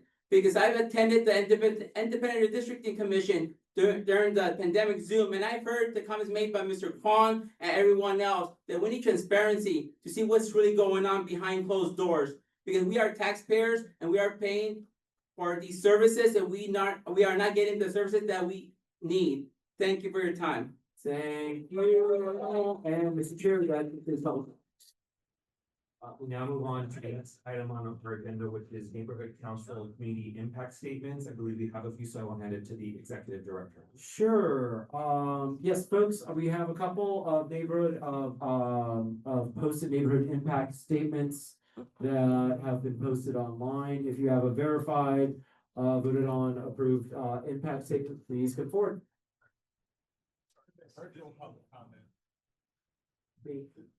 Looks like we have 2. And what's the time for this? It's 5 minutes. 5 minutes, okay. Again, Conrad Starr, but I've brought up my Greater Wilshire Neighborhood Council badge. We've had 10 meetings of our ad hoc, I almost said redistricting, Charter Reform Committee, about an hour and a half apiece. Plus, we've come to these meetings, rode my bike here from Greater Wilshire today, just to show you how important it was for us to present our CISs today, and I'll try and be brief. One of them pertains to some of the planning recommendations. I do not know exactly how these line up with what has been forwarded to the ad hoc committee, so please listen to them. There's only 9 recommendations that we wanted you to consider. And then secondly, something about the length. So let me start with the planning recommendations. Greater Wilshire is roughly between Melrose Ave and Olympic Boulevard at the south, and then Western on the east and La Brea on the west. So just south of Hollywood, we represent about 50,000 stakeholders. That doesn't include daytime population, though they are stakeholders too. We have some very low density areas. We have some of the highest density in the US areas that are on our eastern end. So we represent renters and owners and everybody in between. So what we support that was before, that was in the staff report from November regarding planning was first giving ministerial approval to all projects that are in compliance with Recode LA. Second, making city council the ultimate authority over all city-owned land. Third, establishing a high legislative threshold to increase capacity in single-family zoned areas. And I'll just add that this affords protection in the charter to both single-family and historic districts, and we have a number of historic districts in Greater Wilshire. And our final support that we urge you to agree with us on is defend local zoning authority to assure rapid response from city council and the mayor in response to state actions to diminish our local authority. Now, we oppose making the zoning administrator or the director of planning or city planning commission the highest land use appeals body for adjudicatory actions. This would take certain decisions of land use out of city council's hands and leave them to an unelected body, etc. That's actually from your staff report. We strongly oppose eliminating Charter Section 245E. I will just mention that recently there was the LA DOT Commission was poised to give a parking lot to a developer, which would have taken away our farmers market. We brought 80 people out to the commission, and they ended up reversing course. But it was because our council member, basically threatened them and said, "You guys need to hear from the community first." We believe that that has a lot to do with 245E and those powers. Our third oppose is to codify a time limit for all city council land use actions in the city charter and to automatically deem actions approved if council fails to act. We oppose ministerially approving projects under a certain size, which was not designated when we looked at this. It was a vague size. And we oppose mandating sufficient base zoning capacity as the state already does this. Now, to the Lank motions, well, you're going to hear all about the Lank recommendations. You're going to hear those recommendations. So I just want to say a couple of things that are in our CIS, that we applaud Lank for their efforts and for bringing, I said we applaud Lank for their efforts. Okay, well, that was supposed to trigger some applause. Secondly, that we focused again on the budget. So I'm just going to read from this. Hopefully it doesn't overlap what I said before as an individual. Despite the many CIS statements received from neighborhood councils and the in-person and telephonic statements received from the community, including from members of neighborhood councils, the proposals to address the ever-decreasing neighborhood council budgets have not been included in the staff report recommendations, which were considered by the Better Government Committee throughout its term and in its final meeting on January 8th. So we have faith that the Charter Reforms Ad Hoc Committee and the Charter Reform Commission itself will recognize and rectify this omission. So I want to cede back any additional time and get to the good stuff, the Lank recommendations. Thank you. Thank you so much. Jamie, come on down. Pull that first. Hi, Thank you. Jamie York, and I'm here to represent Reseda Neighborhood Council. I'm the president. I also do want to say that we had previously submitted a CIS that was on the 8th. I had my hand up in the Zoom and nobody called me for a neighborhood council comment. So if you guys can make. Oh, sorry. Yeah, so if you guys can make sure that you're also checking the Zoom when you do have Zoom for a neighborhood council comment, because I was there. All right, so. Couple different things. This spans a couple different items, and this was passed unanimously by my neighborhood council. The Reseda Neighborhood Council supports the Charter Reform Commission adopting an ex parte communication disclosure that covers communications with commissioners or commission staff with both elected officials and their staff. We also supported the council motion as well that was unfortunately delayed for months. Ex parte communication disclosure, frankly, should have been the standard from the beginning. These disclosures must be specific in nature and cover both the topics discussed and the persons in the conversation. A general description is insufficient. A process that is supposedly for the public cannot be trusted without transparency and sunshine on who drives the process. The Reseda Neighborhood Council strongly supports the recommendations for changes to the charter made by Lank. We urge the commission and the staff to review those closely. The neighborhood councils are greatly invested in charter reform that uplifts neighborhood councils and codifies some of our limited rights. The work done by the 1999 Charter Reform Commission was transformative for democratic principles. but the entropic nature of time and antipathy from council has narrowed and limited our voices in so many ways. Neighborhood councils have been at the forefront of the call to action for reform, and it's imperative that the commission meaningfully addresses neighborhood council reform. We do not support the Fuentes Schlager motion that would move follow-up on constituent services from council offices to Dunn. While we appreciate and agree with the perception that constituent services are very often tied to political connectedness, we do not believe that Dunn has the capacity or aptitude to take on this role. At times, neighborhood councils struggle to get follow-up on their own issues, and moving this follow-up for the entire city to this small department would quickly overwhelm them. Additionally, we feel that constituent services are a measure by which voters decide to re-elect or not their council members. The public is informed by whether the council member cares about all constituents as opposed to those who are just well connected. The answer is not in depoliticizing the process. It is to elect officials who do not politicize the process to begin with. So to that end, we support council expansion to a minimum of 25 council members, but would prefer 29 to 31. The council districts at present are unmanageably large. Los Angeles is the most underrepresented city in the entire United States. The immensity and size and population of our districts is also a driver for poor constituent services and engagement. We also support ranked choice voting. We also support making ballot access easier by lowering the inequitable 500 signature threshold, which hurts immigrant and impoverished communities the most, by the way, to 400 for council and LAUSD elections, and by expanding the time frame in which to gain signatures. We support a public advocate and urge the commission to bring this topic back to the table. However, we do not appreciate that the commission staff only presented an option for the public advocate that rested responsibilities away from controller, or an option for no public advocate. In that framing, you created an unfair and duplicitous binary. Those are not the only options. In New York, which has an established office of the public advocate, the controller retains the same waste, fraud, and abuse functions that the controller has now.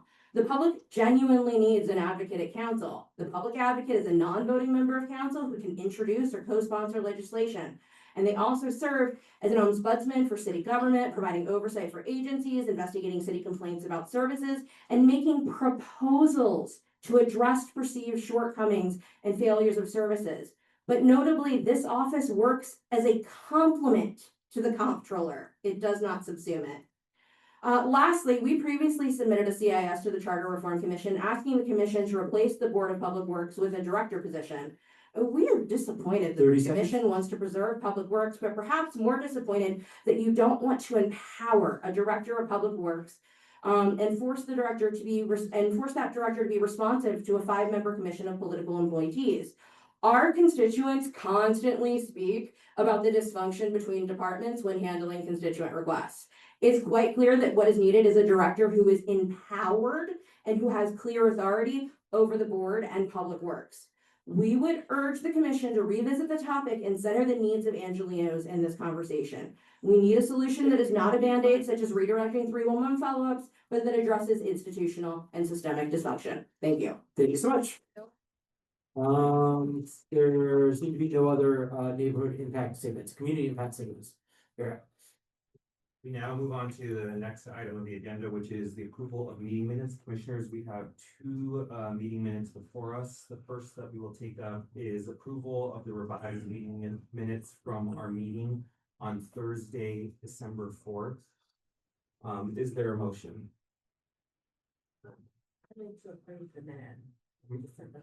Commissioner Murray moves. Is there a second? I will second. Is there any discussion on the approval of the meeting minutes from December 4th?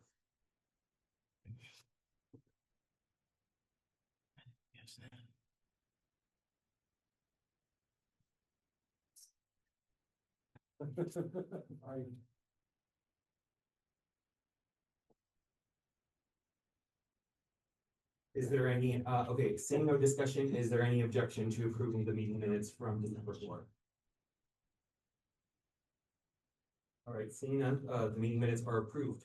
We now move on to the second minutes to approve, which are meeting minutes from our meeting on Wednesday, January 7th. Is there a motion?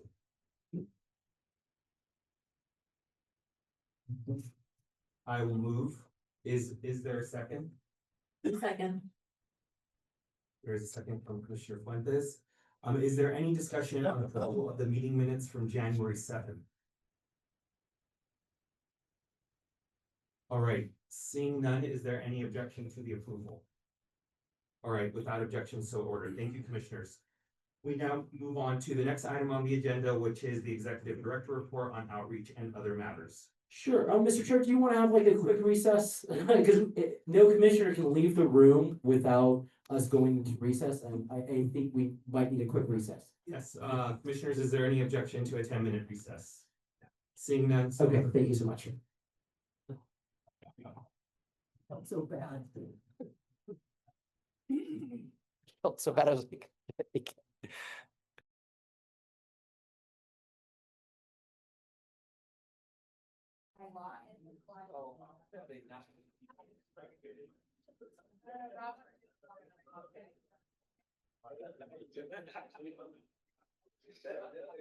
The cop found out, he locked me outside, and I'm up here, the meeting was over, it's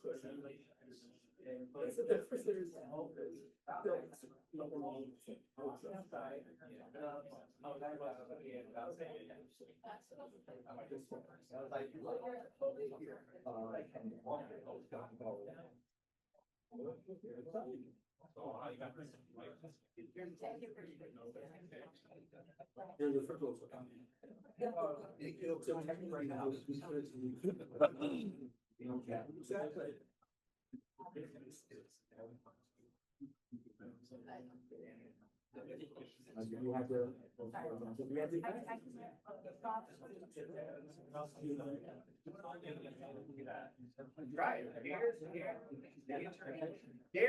attorney to stop you. Justin can't stop it. Commissioners, sword of commissioners.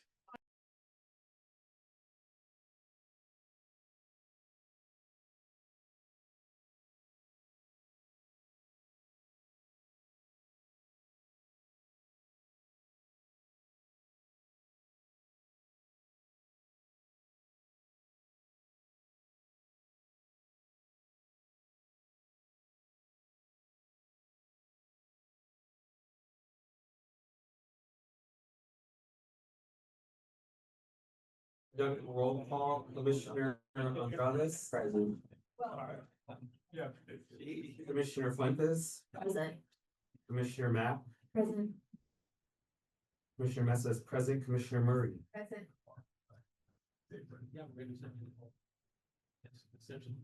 Yes. Commissioner Thomas. Commissioner Levine. Present. Okay, we now move on to item number 1 on the agenda, study session, better government. Comment and discussion on issues related to multiple measures with the presentation from Lane and Kate Hartman. I will hand it over to the executive director.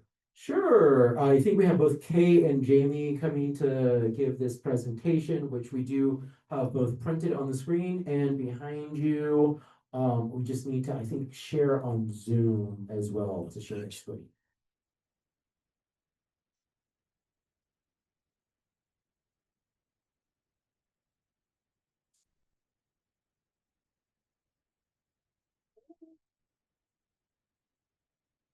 Oh, you can speak there. Would you like to do the buttons or would you like me to do the slides? I think you should do that.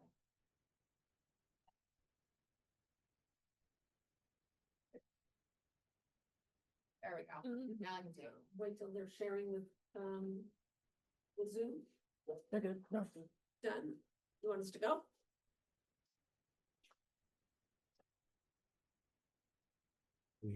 We sharing that screen? Okay, perfect. And then. Okay. Right. Hi, okay, so I'm Kay Hartman. I'm the president of the Palms Neighborhood Council. I'm Jamie York. I'm the president of the Reseda Neighborhood Council, and I'm also active on the Valley Alliance of Neighborhood Councils and the Los Angeles Neighborhood Council Coalition. Yeah, well, okay, I'm also in the Los Angeles Neighborhood Council Condition and the Neighborhood Council Budget Advocates. I want to start off as we discuss Lank's recommendations, I want to start off by describing our process really quickly. So the Lank has formed a committee to come up with some recommendations. The committee held its first meeting on November 1st. During the committee's weekly public meetings, we came up with our own recommendations, just ideas that we bandied about that we wanted to see in the charter. But we also reviewed the 192 charter reform related community impact statements that have been written since October 13th, 2022. We considered the recommendations of we also considered the recommendations of the Neighborhood Council Budget Advocates. We voted on each of these ideas that we culled from all these sources, and the votes went from agreement, yes or no, with no discussion, to agreement, yes or no, requiring a discussion for a full meeting, like really a whole meeting. So every agreed upon item was written into a copy of the charter, which has been distributed to all of you, I believe. And we thought we would do that just to, we're not experts on charter writing, but give you an idea of what we were thinking. The marked up charter that comes from this process was approved by Lank on January 3rd. So let's see. So, okay, next slide. Yeah. So neighborhood councils, there's no serious discussion of neighborhood councils in the charter. Article 9 of the existing charter, Department of Neighborhood Empowerment, is about Dunn, Bonk, and establishing the NC system. If Dunn happened to be removed, another support structure could be developed to support neighborhood councils. If the neighborhood councils happen to be removed, Dunn would have no purpose. Dunn is not the neighborhood councils, and the neighborhood councils are not Dunn. To address this, we recommend that we move the Dunn and Bark part of Article 9 to Article 5, which is about departments. It's where they belong. And then we rename Article 9 neighborhood councils so that we have a place where we can describe the obligations and duties of neighborhood councils. During this exercise, we added neighborhood council impacts to the charter descriptions of the impacted bodies. In this writing, neighborhood councils are more directly woven into the fabric of the city. We removed language about forming the neighborhood council system, and we named ourselves elected advisors to the city government. Neighborhood council, next slide. Neighborhood councils need codified authority to operate within their limits. Recognition of neighborhood councils by city council is essential. We have the right to advise, but sometimes we're not given the opportunity to do so. Neighborhood councils should have the right to speak in person and telephonically before all public of the meetings of the city where something that we've written a CIS on or an RFA is appearing on an agenda. At present, if you're on a neighborhood council and you show up, there is not a guarantee that you will be heard at neighborhood council. If you call in or at city council, same thing with commissions. It's happened more than once. It's not an errant behavior, despite the fact that there is a city ordinance that codifies it. It's not always followed, which is why we really feel it needs to be a charter amendment. Furthermore, if something has been heard in committee, they will then say that we can't speak at full council, which is something that occurs within the Brown Act, but we're not doing public comment. We're doing neighborhood council comment. So we should be in a separate queue and be given our 5 minutes to speak. Neighborhood councils, regardless of the position, and this is very important to a lot of neighborhood councils that we're taking, we want to be able to deliver a CIS or an RFA, which is a request for action, to any government agency with a statement that's passed in a Brown Acted meeting at which there's a quorum. We do think that the city may be able to create and require language to indicate that the NC is speaking for itself and not the city. And this is really important. We get in trouble if we talk to any agency that's not the city. We can be penalized for that.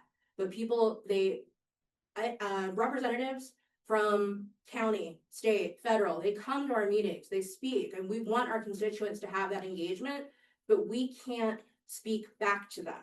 So we want that ability to be codified, and we think that that's incredibly important in helping our communities. We want to make sure that neighborhood councils are authorized to form alliances. Neighborhood councils may contribute funds or equivalent, including but not limited to websites, licenses, and meeting spaces for the benefits of the alliances. And a good example of alliance would be the Los Angeles Neighborhood Council Coalition. But we want to make sure that that's a codified right, because there's been interference in that process in the past. Yeah, I just, if I could also just say one thing about being able to speak to any government agency, really. I mean, if Metro is doing a project in my neighborhood council is not allowed to speak to Metro about it. As a neighborhood council, it's ridiculous. Okay, next slide. Neighborhood councils, shall monitor the delivery of city services in their respective areas of the city at large. City services include all departments defined in the charter and created by ordinance, joint power commissions, and offices of elected officials. You know, when we write a CIS, this happened to my neighborhood council specifically, we write a CIS supportive of the city attorney, we don't hear anything. But if we write a CIS opposing something the city attorney is doing, we get told we can't do that. So we need to have it in the charter that we can weigh in on any elected officials or city departments.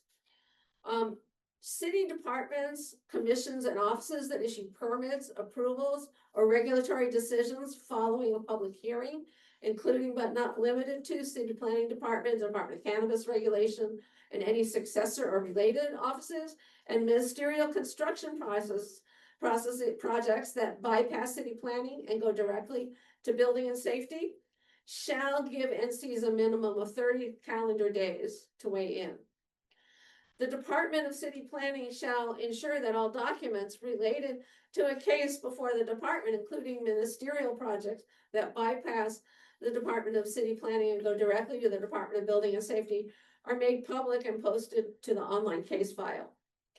Even if a board member's economic interest is foreseeable and material, they do not have a legal conflict of interest unless the decision's impact on his or her economic interest is different from the general public's impact. And this comes from a finding from City Attorney Rocky Delgadillo, and the document that includes that is linked to it from this presentation.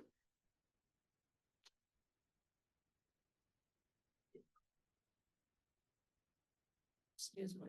Sorry. Next slide. Okay, sorry.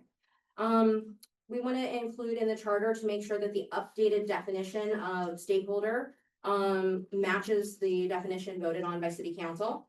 In the interest of efficiency, we want to make sure that neighborhood councils can include consent calendars on their agendas. Items on consent calendars may include common agenda items, including but not limited to approval of minutes or the monthly expenditure report, and may also include agenda items voted on committee. Any member of the board shall have the ability at the meeting to request an agenda item on the consent calendar be removed from consent and heard on its own. The meeting chair shall remove the requested consent item if requested. Removal shall not be a topic for discussion. The public shall have the opportunity to make public comment on items of the agenda items in the consent calendar. And I know that this seems like a pretty basic principle for anyone who's been part of a public meeting, but even how we run our meetings has been at times interfered with. And so that's why we want that codification, because we've been told at times, no, you can't do this on a consent calendar, which can make our meetings sometimes go past midnight. We don't want that. And we also, as just sort of a point of order, capitalized neighborhood councils throughout, because that is how neighborhood councils want to be referred to, with the capitalization throughout. City council is capitalized. Exactly. Okay, so next slide, I'm going to talk about the Department of Neighborhood Empowerment. So we took everything about the Department of Neighborhood Empowerment, from Article 9 and moved it to Article 5, which is where it really belongs, because that's the article about departments. Dunn must become better at being the source of city information for NCs. Different neighborhood empowerment advocates have differing levels of knowledge, resulting in the same question being answered differently depending on which NEA you talk to. We have asked, and we ask again, the department to maintain a database of knowledge articles for the benefit of neighborhood empowerment articles and NCs. I mean, it's really, really hard to make any kind of progress when you're getting the wrong information. And we know, because we talk to each other, well, my NEA said this, well, my NEA said that. So we also added a list of items that Dunn should not do. It should not substitute its judgment for that of elected neighborhood councils. It should not use its resources to request neighborhood councils advocate for any legislative position. And I want to just say, we're not making this up. This actually has happened, right? And they should not create policies that become de facto regulations. We also added an employment requirement that the Dunn general manager have public policy experience. We added some text into our charter markup to provide neighborhood councils the opportunity to submit questions to add that would be asked of the general manager candidates during the employment interview. Slide. We next reviewed the Board of Neighborhood Commissioners, which we similarly also moved to Article 5. We want to increase the number of commissioners from 7 to 9. And we want 2 of the additional commissioners to be at large and appointed by the neighborhood councils themselves. We've at times had a commission that has had a majority of commissioners that do not have experience with the neighborhood council system. And so we want to make sure that there's always someone on the commission who is coming from the neighborhood council system and is advocating for that voice. We think it's incredibly important that the appointing authority be changed, so that there is at least always some level of voice on bonk for the neighborhood councils. Additionally, and this is something Conrad spoke to, at the same time as departments, neighborhood councils shall submit their budget requests for the following year. The 2 at-large bonk commissioners shall be the single point of contact and shall organize the request into a single request for the mayor's consideration. So right now, when departments are going through their budget process and submitting things in November, and then it's coming around in the spring, there is no one that is advocating for the budgets of the neighborhood councils, which is why we have seen a 50% reduction in our budget since the advent of neighborhood councils. It's not sustainable at this point, and we need someone who is the designated point person for us in that budget process. We want to give bonk oversight responsibilities over Dunn, and we also want to make bonk an appeals body for NCs or board members seeking redress for actions by Dunn or the city clerk. And again, it's the kind of thing that you think shouldn't be happening, but there's been some very well publicized cases that have led to things like an entire board quitting. And there's no avenue to redress that.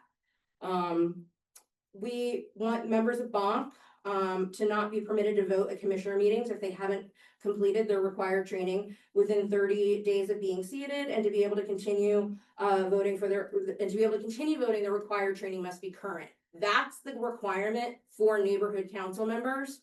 We would like to see that also apply to commissioners and our elected officials. We want to be held to the same standard that if they have not completed their trainings, which is their ethics trainings, their finance trainings, that they can't vote at council. We've seen reports from the Ethics Commission too often about our elected officials when those cases come up that they just haven't done their trainings at all. So we want to be held to the same standard. Okay, so the budget. So as I said earlier, Link considered the recommendations of the budget advocates and included them in our recommendations here. The neighborhood council budget advocates called for transparent labor negotiations where there is public outreach before, during, and after the negotiations. so the public can understand the direction of the negotiations and provide public comment.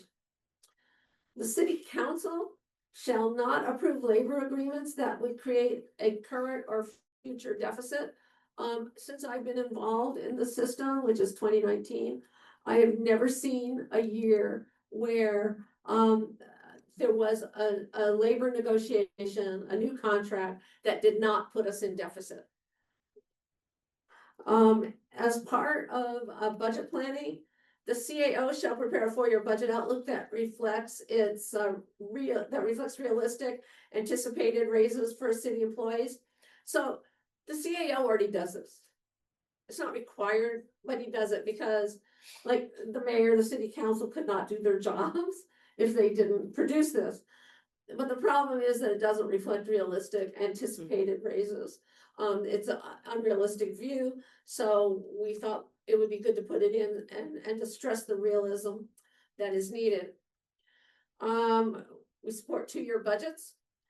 This is also supported by the city controller and the LA 2020 Commission, and I included a link to the council file where the LA 2020 Commission made its recommendations in 2014. A 5-year capital infrastructure plan that is updated biannually. And the reserve fund shall be maintained at a minimum of 5% of the total budget, which is the current city policy. The reserve fund shall only be drawn upon during a declared emergency and may not be used to balance the rest of the budget as frequently happens today. During budget challenges, the percentage of neighborhood council budget reductions shall not be greater than that of the office of the mayor. And when the mayor's office budget is restored after the budget challenge, the neighborhood council budgets are similarly restored.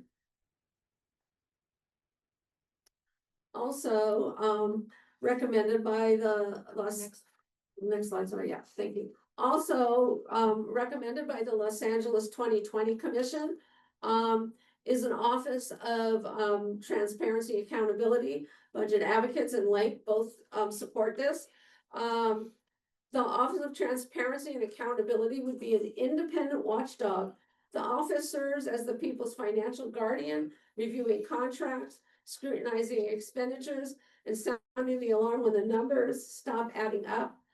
Giving credit here to OJ Aleko, who's the CEO, State Financial Officers Association. Some of this language came from him. You know, there's like the CAO would say that he already does this, but he doesn't do it in real time. Like he'll do it months after the fact. And if we had somebody whose job it was to keep us going real time with what's going on with the budget, that would really help all of us understand what's going on in the city. I think it would also help the city council. The Office of Transparency and Accountability is a truth-telling body that operates independently of elected officials and provides unbiased facts to the public.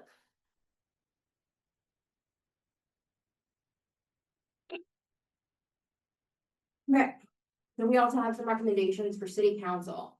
We want to update to codify mandatory telephonic public comment.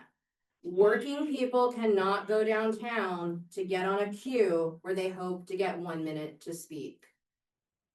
It's a luxury to be able to go downtown. Some people have to take an entire day off work just to get a minute to talk about the issue they care about. And when we are aware that there is a state bill that's coming in that addresses telephonic public comment, that state bill does expire, and that is important for why it must be codified in the charter. We need to have an accessible government. We need people with disabilities. We need people that are elderly. People that don't always have that physical access need to be able to be heard by their government. And that's really what the neighborhood councils are about. So this is so incredibly important to us. We want city council members to be able to actively vote yes, no, or abstain.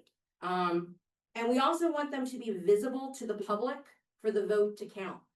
Too often, votes are taken because there is an automatic voting scheme that they have, and they are in the back room that is still considered being in city council. We don't like that. We don't like that our representatives are taking votes without being present on the floor. We want them to be present on the floor and visible to the public for their vote to count. The default vote, or you say, Yeah. the default, yeah, the default vote is yes. So if you're not there to vote, you vote yes. That's just how it is, and it just is wrong, and it leaves the city council members less accountable to the people.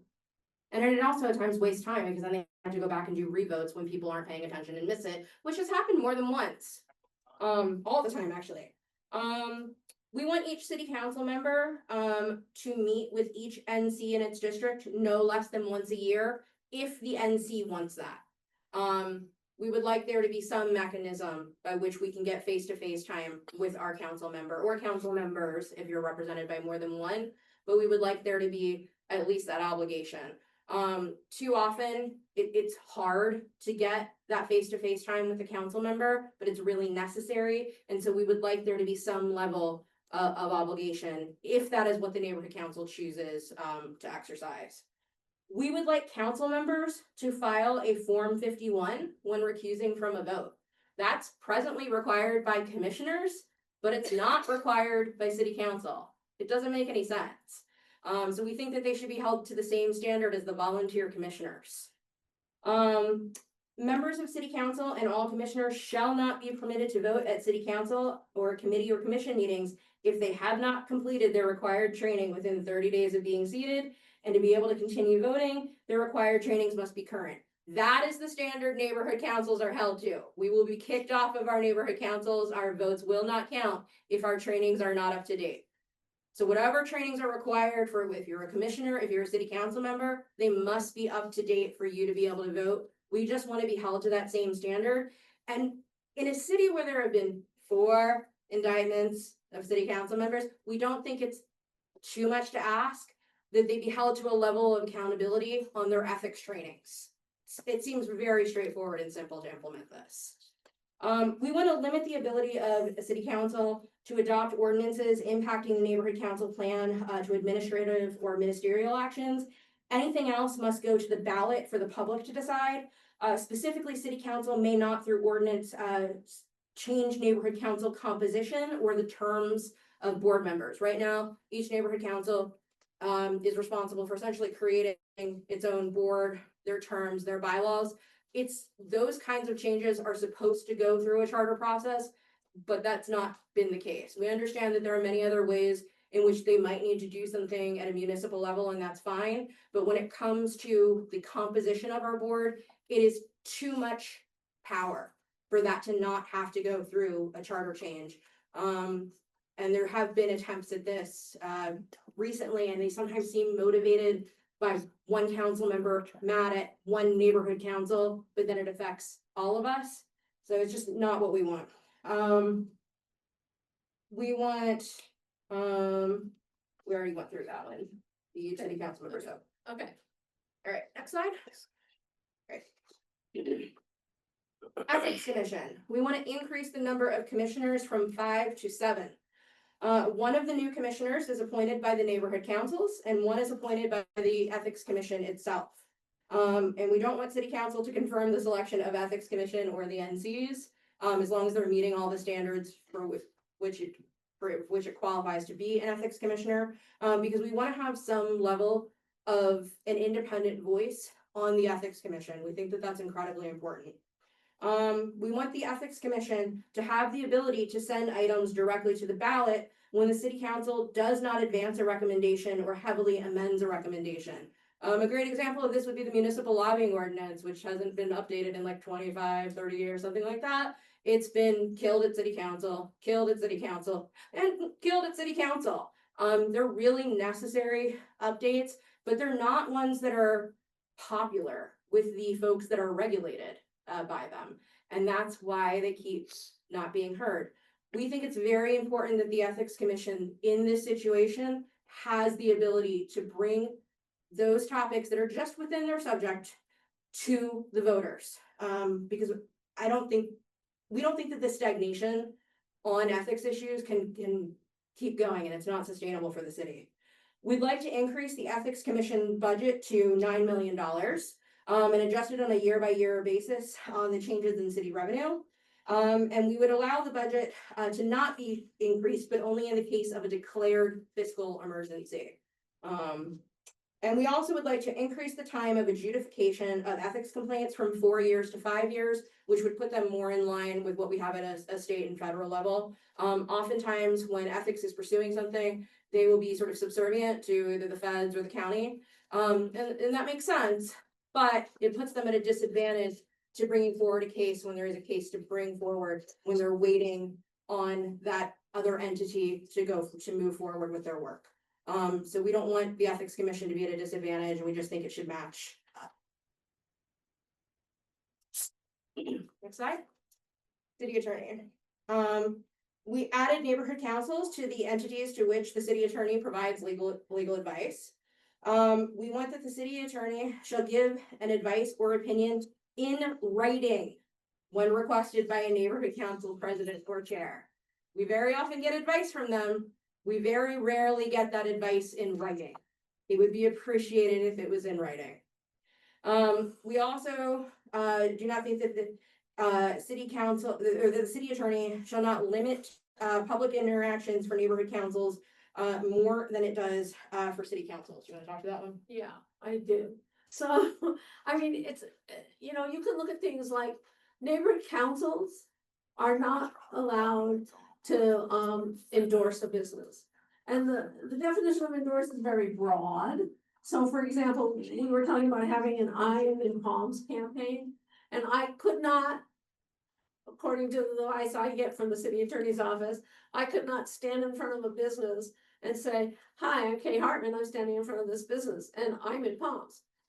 Can't do that. But the city council can say, hey, look at this business in my district, please support it.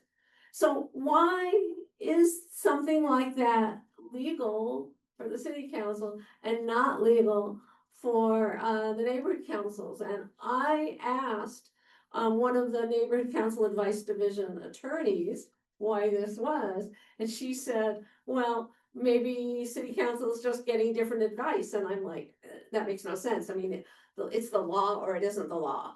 So, so that's that. Okay. And similarly, we've at times wanted to do things like recognize volunteers in our neighborhoods that have done great work. We're not allowed to do that either, like print them a certificate. Because we have to buy the paper to print the certificate. So that's a gift of public funds. Meanwhile, there's those wonderful calligraphy plaques that people are getting. We just want to be able to recognize people in our community that are doing great work, and we can't do that in a formal way with like a nice little piece of paper. We'd like to be able to do that. Sure. We do have to wrap it up because we've only got a couple more minutes. Yep, and we, yep. we said 20 minutes, we're Yep. a little over that. Yeah, right now. Okay, slide. Okay, perfect. Okay, so we envision a more regular charter reform process. Don't wait 25 years or more to review the charter. No less than every 10 years, the city should review the charter and determine whether or not we need an update. The charter reform commissions, we also think should be able to send recommendations directly to the ballot when the city council does not advance a recommendation or heavily amends it. And so that's what we have to say, and we just want to thank you for giving us the time to make our case, and thank you for hearing us out. And if you want to, oh yeah, okay, and if you, okay, yeah, go ahead. The other thing I want to say is that Bonk was set to submit recommendations to you guys, but as some of you may know, Joy Atkinson, who's a pillar of our community, suddenly passed away. They didn't vote on these yet, so I don't want to speak for them, but they had 3 recommendations that they were going to consider. To require that city council committees, and city commission agendas include separate, apart from public comment, provision for official neighborhood council comments and adequate time be provided for each comment. 2, to provide an official role for neighborhood council when choosing members of the Board of Neighborhood Commissioners and the Department of Neighborhood Empowerment General Manager. And 3, provide a dedicated funding mechanism for the neighborhood council system equivalent to at least 1/10 of 1% of the city's general fund to be equally divided between the neighborhood, Department of Neighborhood Empowerment and the neighborhood councils. If you did that, that would bring us up to about $40,000 for neighborhood councils. Thank you, Jamie. Yeah, we've spoken to the office, and as soon as they are able to meet and vote on their on their proposals, they'll be presented. Didn't want to let tragedy not have Yeah, absolutely. what they were being. They will be coming. Okay, that's great. That's great. Thank you very much. We give a round of applause to the presenter. Thank you. If you want to, yeah, don't go far because commissioners might have a couple questions. Open it up to questions. Any commissioners want to get in the queue?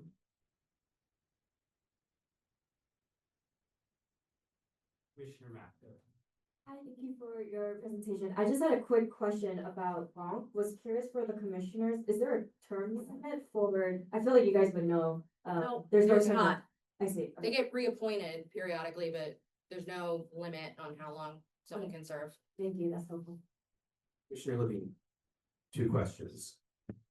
First, for Bonk and commission appointed commissioners, or neighborhood council appointed commissioners rather, what would the post-selection process be for any commissioners appointed by neighborhood councils, and how would consensus be achieved?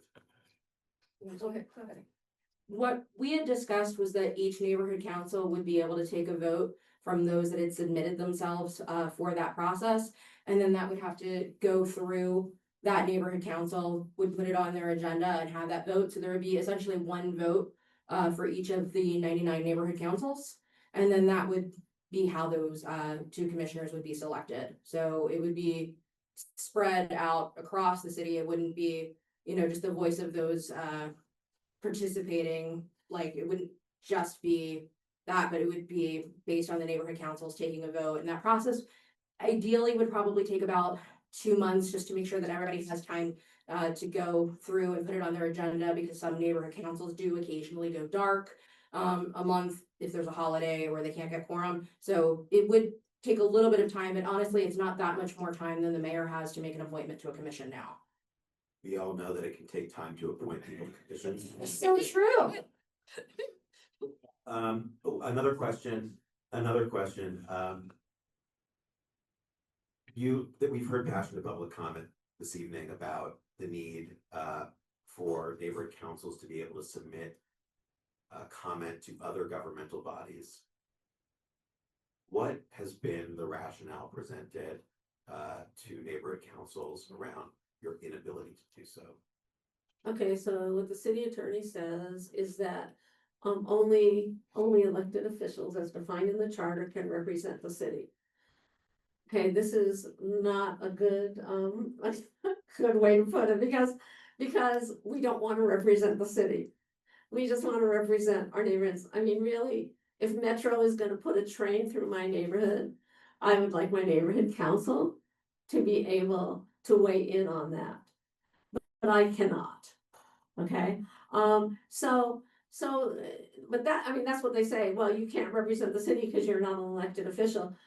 None of us want to, and that's why, you know, if you look at the charter markup that we did, you know, you'll see that we put in there that the city attorney may provide language to our statements, so that to make it clear that we're not representing the city as a whole, we are just representing our neighborhood council. I've never heard any other explanation from them.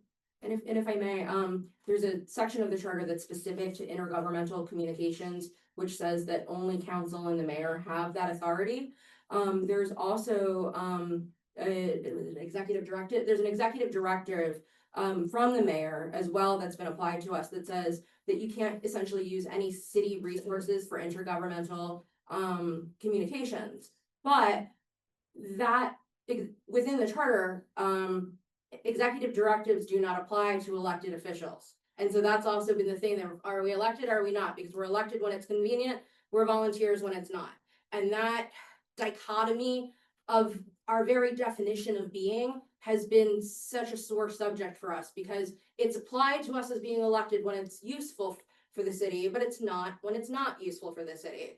But a really good example of this would be SB 411, which was a state bill that was about neighborhood councils. And it was to give us the ability to continue to have meetings electronically over Zoom, because most of us don't have the money for meeting space anymore, because our budgets have been cut so hard. And the sponsor of that bill wanted us to submit statements formally to the state in support, and we were not allowed. We were told we were not allowed. We would be threatened.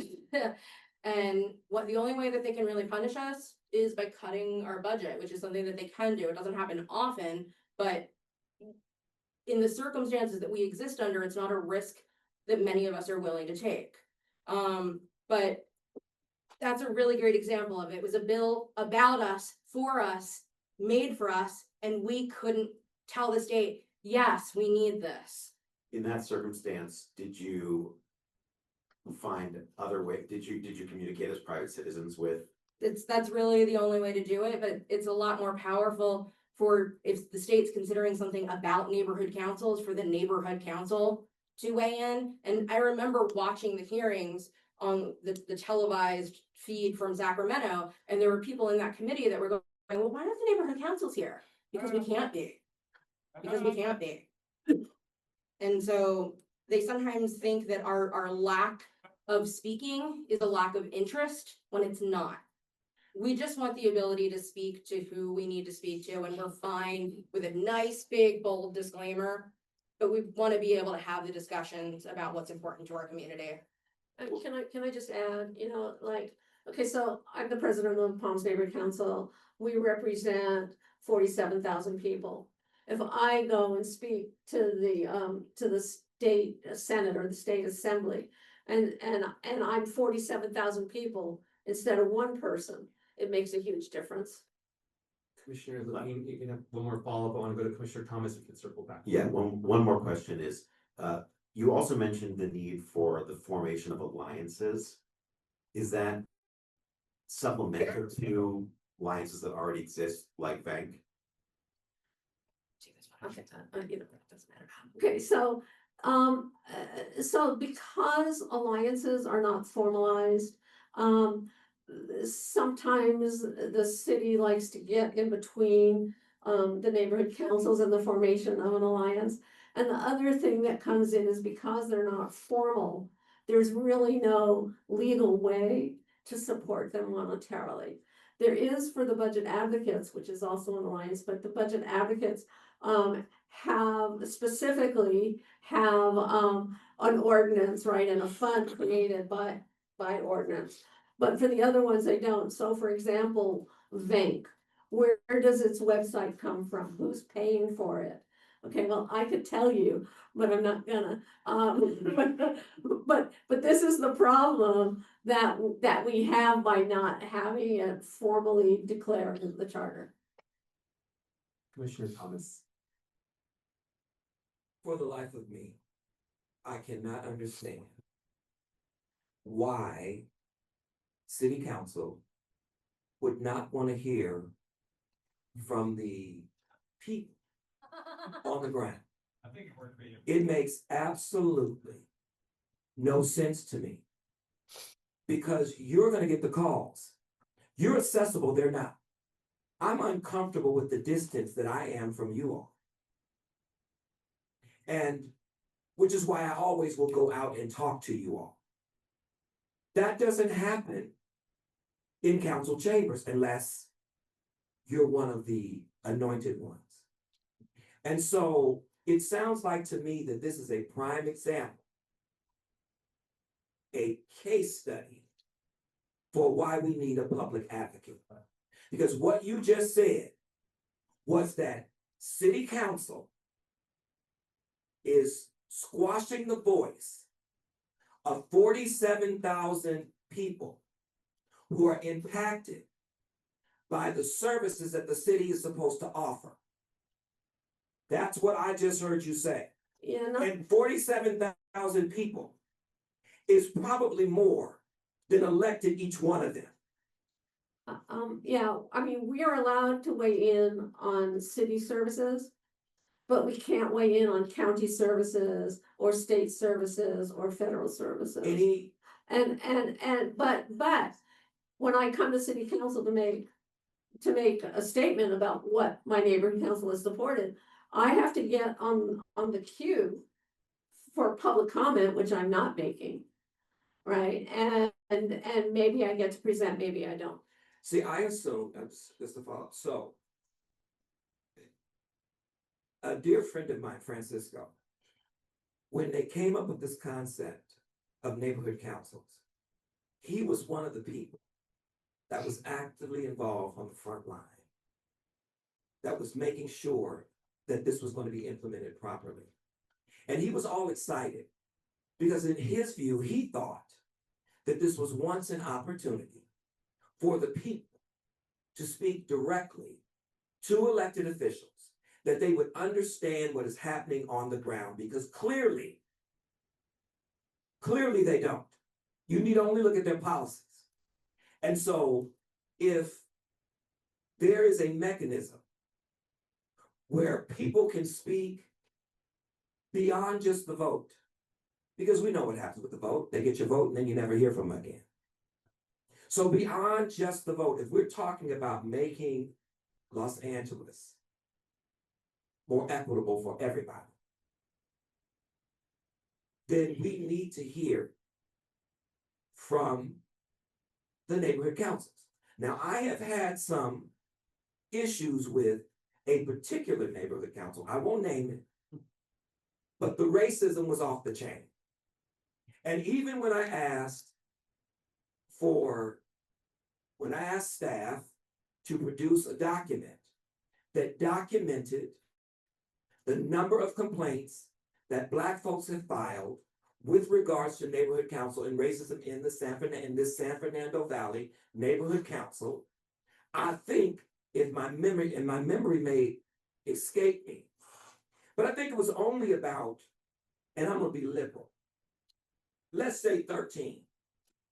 I know for a fact that there were more than 13, because there were more than 13 people who had contacted the NAACP. I sat in on the meetings as the NAACP president for the San Fernando Valley, but yet there was no record of anything having been done. And what it sounds like to me is that the neighborhood council don't even have the authority to monitor themselves and to make sure that fellow neighborhood councils are consistent in terms of the way that they govern. And so if this is real, and I've just been saying this about everything that involves the city, nothing seems to be what they say it is. And so if this is real, there ought to be space. First of all, when it comes to public comment, the city of LA did not always come up with this arbitrary amount of time that the public can speak. They used to allow the public to speak without restraint. They kept them to the minutes, but they did not have this arbitrary amount of time, like an hour or 45 minutes or whatever it is. People have trapped from all over everywhere trying to get there to voice their concerns for a city that's supposed to be concerned about them, only to be stopped from speaking because they just cut off with the arbitrary number. And so not only do I think that we need to allow neighborhood councils to have their own space and their own time to speak, is I also think that the public, individual people who show up, who want to speak to city council, should be also given that opportunity and that right. And I think it should be different for neighborhood councils in terms of, maybe it should be a closed meeting with the neighborhood councils and the city council folks. And then they could express or release a report or allow you all to release a report about what you talked about in those meetings. Because I too go to city council meetings and I tell you, there is no way in the world those people are paying attention and hearing anything that is being said at that podium unless it supports their agenda. When it supports their agenda, you get as much time as you want. And they are laser focused. And so I want to just thank you all. Keep fighting, keep pushing. And I think, and I hope that my colleagues would hear them and support them in terms of what they're asking us for, because they're volunteers, as we are volunteers. And nothing gets under my skin more. I think, Justin, you know this, as I say it all the time. Don't tell me you don't have time when I'm volunteering mine. If I may, Yes. just to follow up to that, I actually think that one of the main drivers that's hurting the neighborhood council system is this inconsistency. It's sold as a way to help your neighborhood, as a way to affect city government. But then you encounter the reality of it and it burns people out. Being the president of my neighborhood council is an unpaid part-time job for which I often get abused by the public very frequently. It's the reality. And we're subject to the Public Records Act, but we don't have staff that can help us navigate it. We have to handle all of that ourselves. That cut in our budget, we're doing all of the administrative work so that we can do things for our community. But for instance, my neighborhood council's been very active in like animal services issues. We wrote a CIS, we went to the Animal Services Commission. I put my hand up to present it and I was told, well, you can't do both your own public comment and the CIS. You have to choose one. So that meant Jamie York, the individual, couldn't speak so that Reseda Neighborhood Council could speak. And it's more important to me that Reseda Neighborhood Council spoke, but that's a Brown Act violation.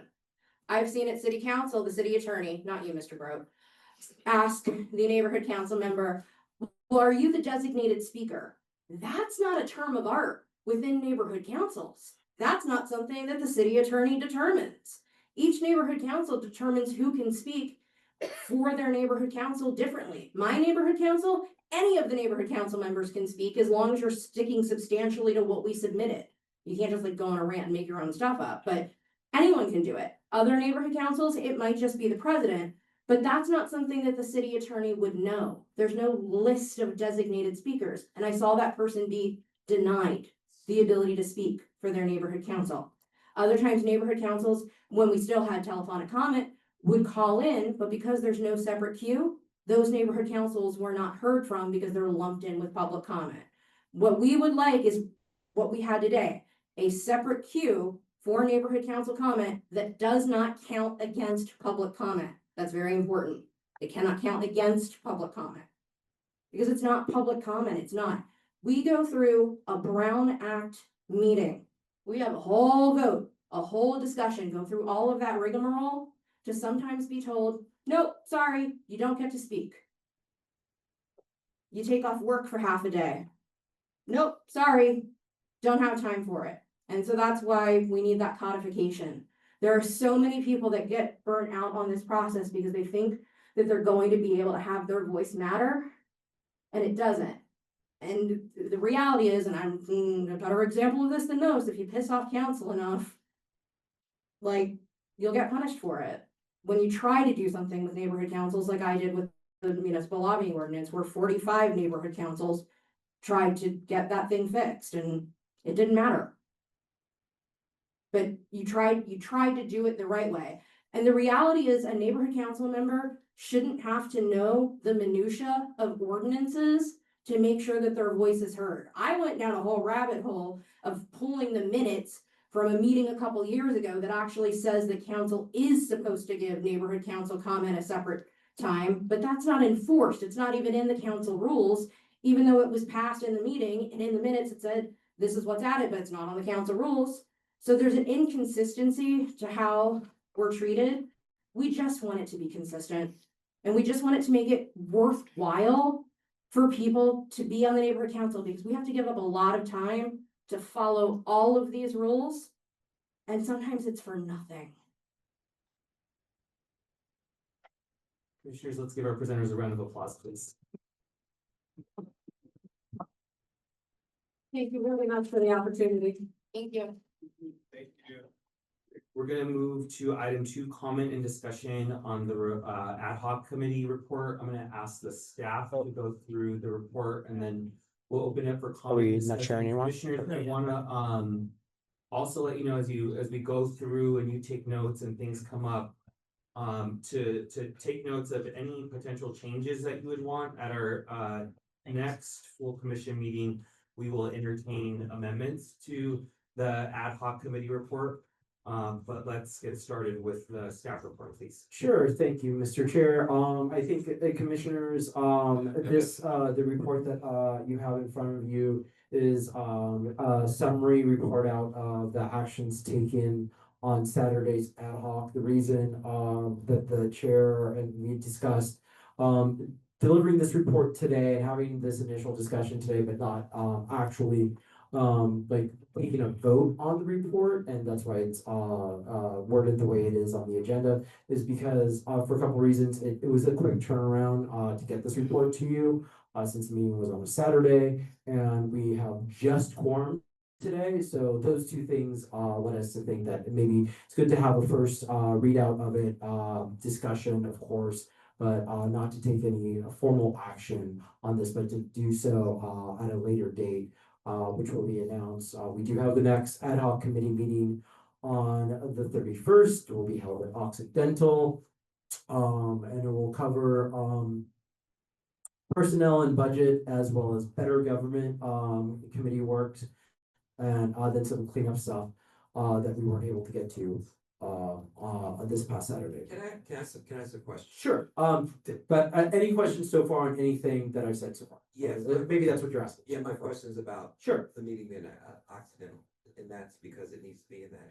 Yeah, so here's the thing about LA City Hall opening on weekends, we found out the hard way, is, it's not open on weekends. So when you open it on weekends, it incurs a substantial cost to open it on weekends. That we rather, if we can do it like Occidental, I don't think we're being charged much of anything at all. I'm just wondering, Yeah. how was that site chosen? Is there a specific? Sure, it's in the district, CD 14, and we, as you know, we have to hit all 15 districts. So, we were just kind of brainstorming on ideas, and we had connections at Occidental because a couple of our staff are alumni there, so that's kind of how it's chosen. I have nothing against Occidental, but if we're gonna be taking up police, accountability, most of those people are more than likely going to have a difficult time getting there. Many of those people could have a difficult time getting to Occidental. And so, again, it's this same kind of recurring feeling that I'm getting, is that when it comes to looking at things that actually impact the people, like police accountability, like the public advocate, like someone who would advocate for tenants, renters. It just seems like it's last, like almost like it's an afterthought. And I'm not saying that that's what is happening, but I'm being honest about that's what it feels like. Even in terms of the Black-led organizations that presented, they presented last. I was under the assumption that police accountability, that when they presented in December, I think December 4th or whenever that was the first time that it had ever been brought up. Yeah, that's correct. No, that was. Wait, sorry. No, that was not. I know that was not. Oh, I mean, that's the first time it was presented on. No, I know presented on. Okay, But yeah, not sorry. the first time that it was brought up. Yeah. And so I'm just No, saying. yeah, it was brought up earlier, that's why it was presented. When I just want, I don't like feeling like issues that directly impact Black people are last. Let me be very clear. That's how it feels to me. I'm not saying that's what it is, but I'm saying that's how it feels. Just the same thing as I said with ICE. That was not on the agenda. And I don't. And now, and thanks to your fellow commissioner, it's on the agenda. And hopefully we're gonna vote for it today, so. Yeah, at any time any commissioner can bring forward those motions and everything, including yourself. We haven't So got, we can bring forth the ex parte motion today. we'll get to that because we're not on that item. Okay. So stay tuned, one at a time. But just in general, yes. We can talk offline about the 31st and some thoughts that you have if you want, but right now we're gonna move forward with that because we've noticed it. But yeah, there's wiggle room. Okay. Any other questions on what I've said so far on the report? And then I'll turn it back to the chair to lead discussion. Yeah, okay, so before the commissioners, there is a document, it's 3 pages with a memo on the front page from the Charter Commission staff to us with a grid of the votes that were taken. I know that there was a point that was raised in public comment, which I also saw, and I do appreciate the quick turnaround. I believe we got out of there at 5 p.m. on Saturday. Of course, Sunday happened. I imagine most of the staff took it off. I would hope so. Monday was a holiday. And so I did see, obviously we would want that corrected. So Is this on the proportional? no, this is on ranked choice voting. Yeah, proportional ranked choice voting. Correct. Yeah, so, and that's something that, and I was talking to Johan about that, that's something that we'll probably bring back as a cleanup at the next ad hoc meeting, because those two votes kind of conflict with each other, so it just has to be a cleanup vote. No, I agree. I just think for the record, it's helpful. Absolutely, okay. Did any other commission, let's open it up for any discussion or comments on the report?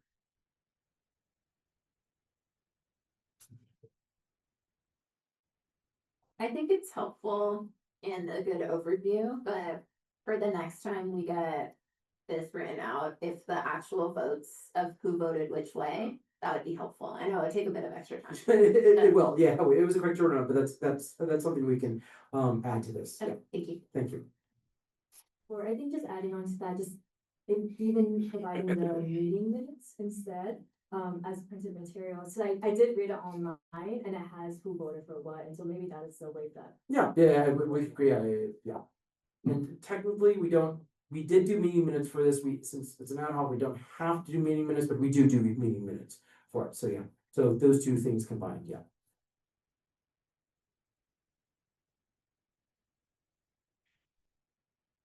Okay, seeing no other comments or questions from commissioners, we will. Sorry, Please. sorry. In terms of the discussion that was brought up by the public about the public advocate and the confusion there about what was actually the recommendation.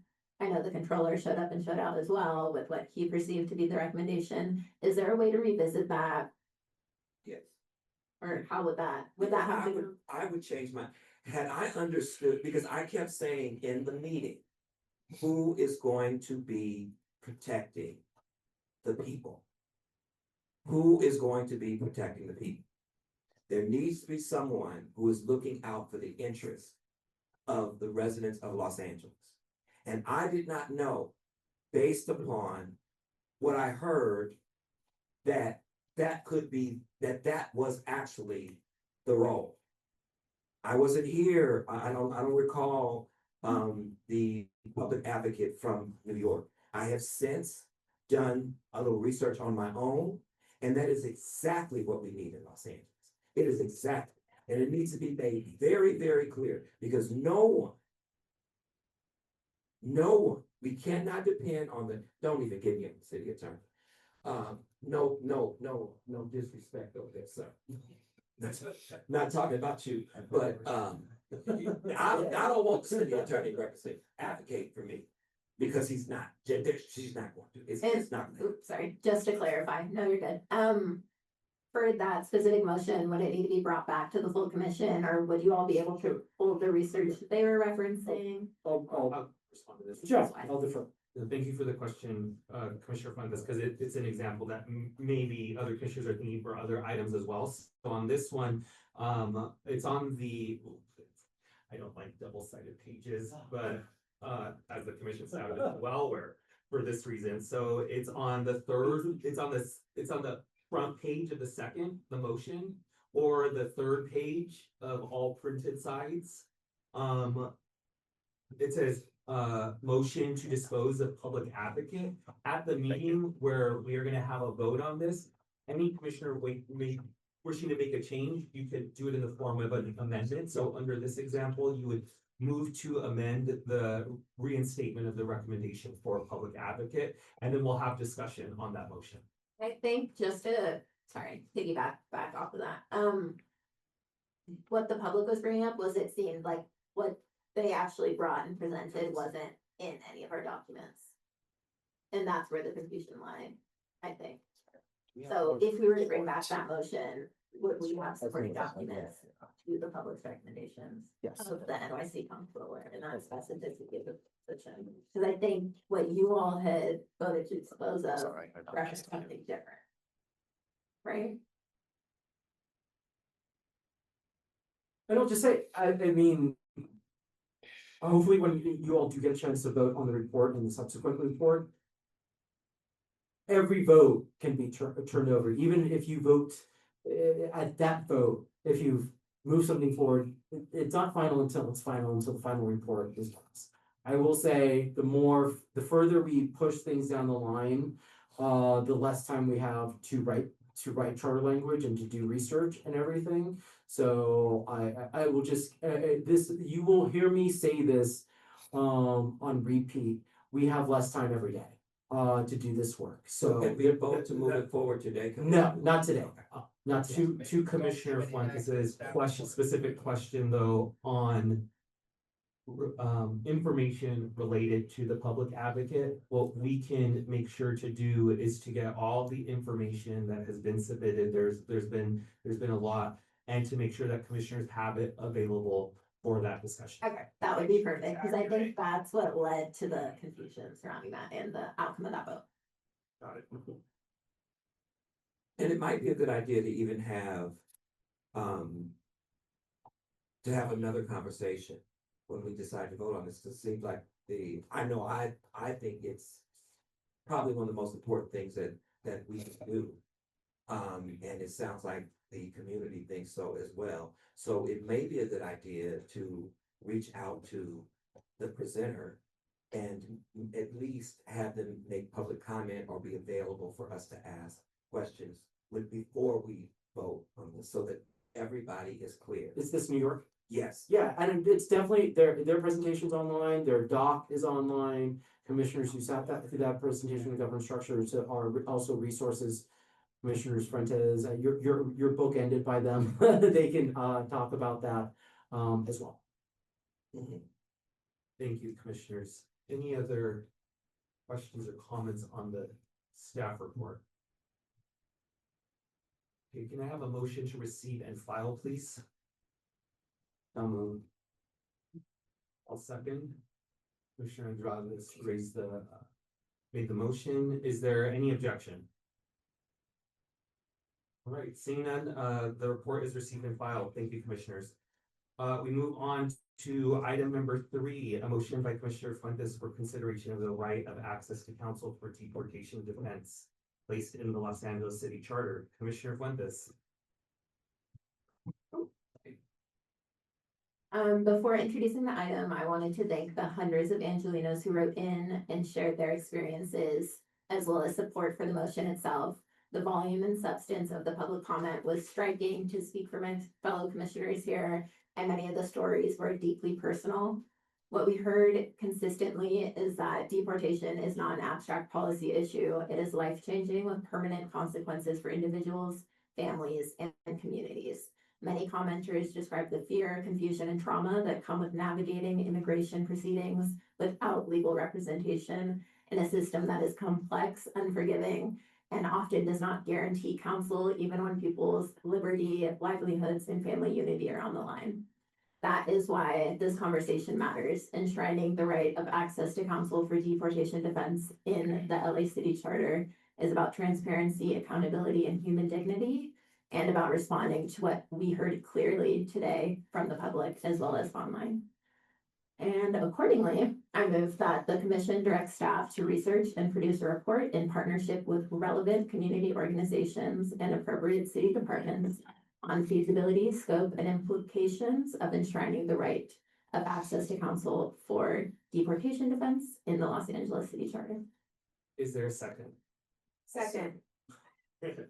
There's a number. Okay, second by Commissioner Murray. I did see Commissioner Thomas in the queue. If that's okay, Commissioner Murray has a second. You mind? Okay, Commissioner Thomas. If on Sunday, during Martin Luther King's holiday, an NPR article was put out there at 5 o'clock in the morning. Someone sent it to me, and it's a New Hampshire bishop telling clergy, make sure that your will and your affairs are in order. If you were protesting ICE make sure that your will and your affairs are in order. The interesting thing about that article is I was pictured in the article. And so the conversation that we had last week about people trying to tell me about the law and keeping the law. We are trying to save people's lives in real time. And if you are not out there putting your life at risk, at least you ought to be able to vote to make sure that the people who are out there have some kind of representation.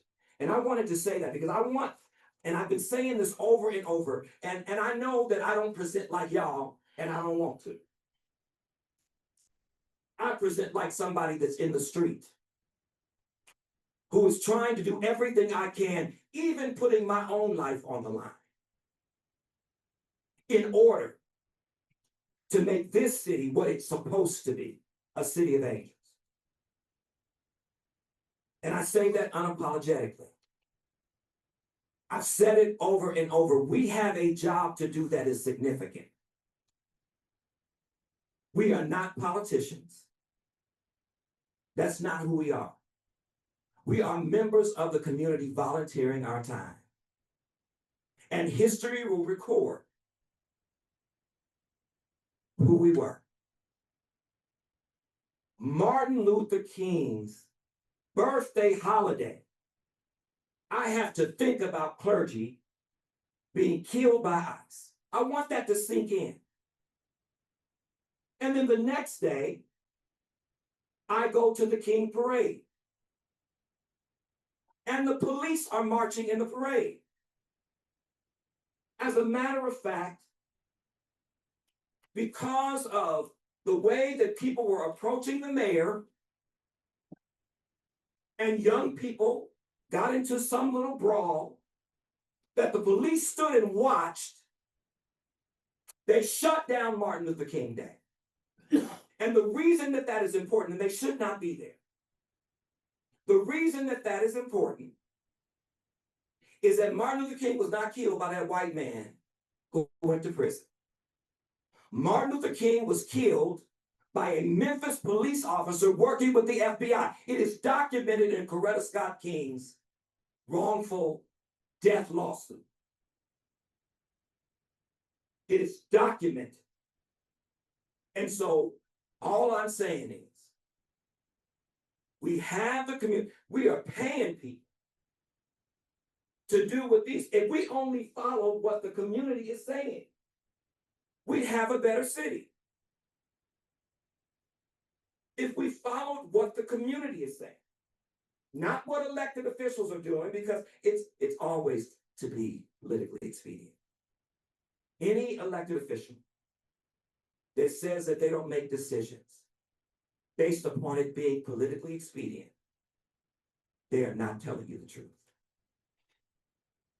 And so that's not who we are. And that's why this ex parte motion that we ain't talked about yet, I want to keep it in the atmosphere. I want to keep it floating out there. Because I don't want people to think that it's going away. No amount of maneuvering is going to cause it to go away. Because the community is concerned and our credibility is on the line as a commission. And I can't speak for everybody. But I think there are some good people on this commission who have come here and are sitting here and volunteering for all of the right reasons. And I don't want that sullied by somebody's political agenda. I don't care who it is. I don't care if it's the mayor, city council. I don't care who it is. I'm done. I apologize for my 20-minute rant. Commissioner Murray. I just think, want to thank Commissioner Fuentes for putting this very important motion forward. Thank you. Are there any other commissioners who want to get in the queue? Commissioner Fuentes, can you restate your motion, please?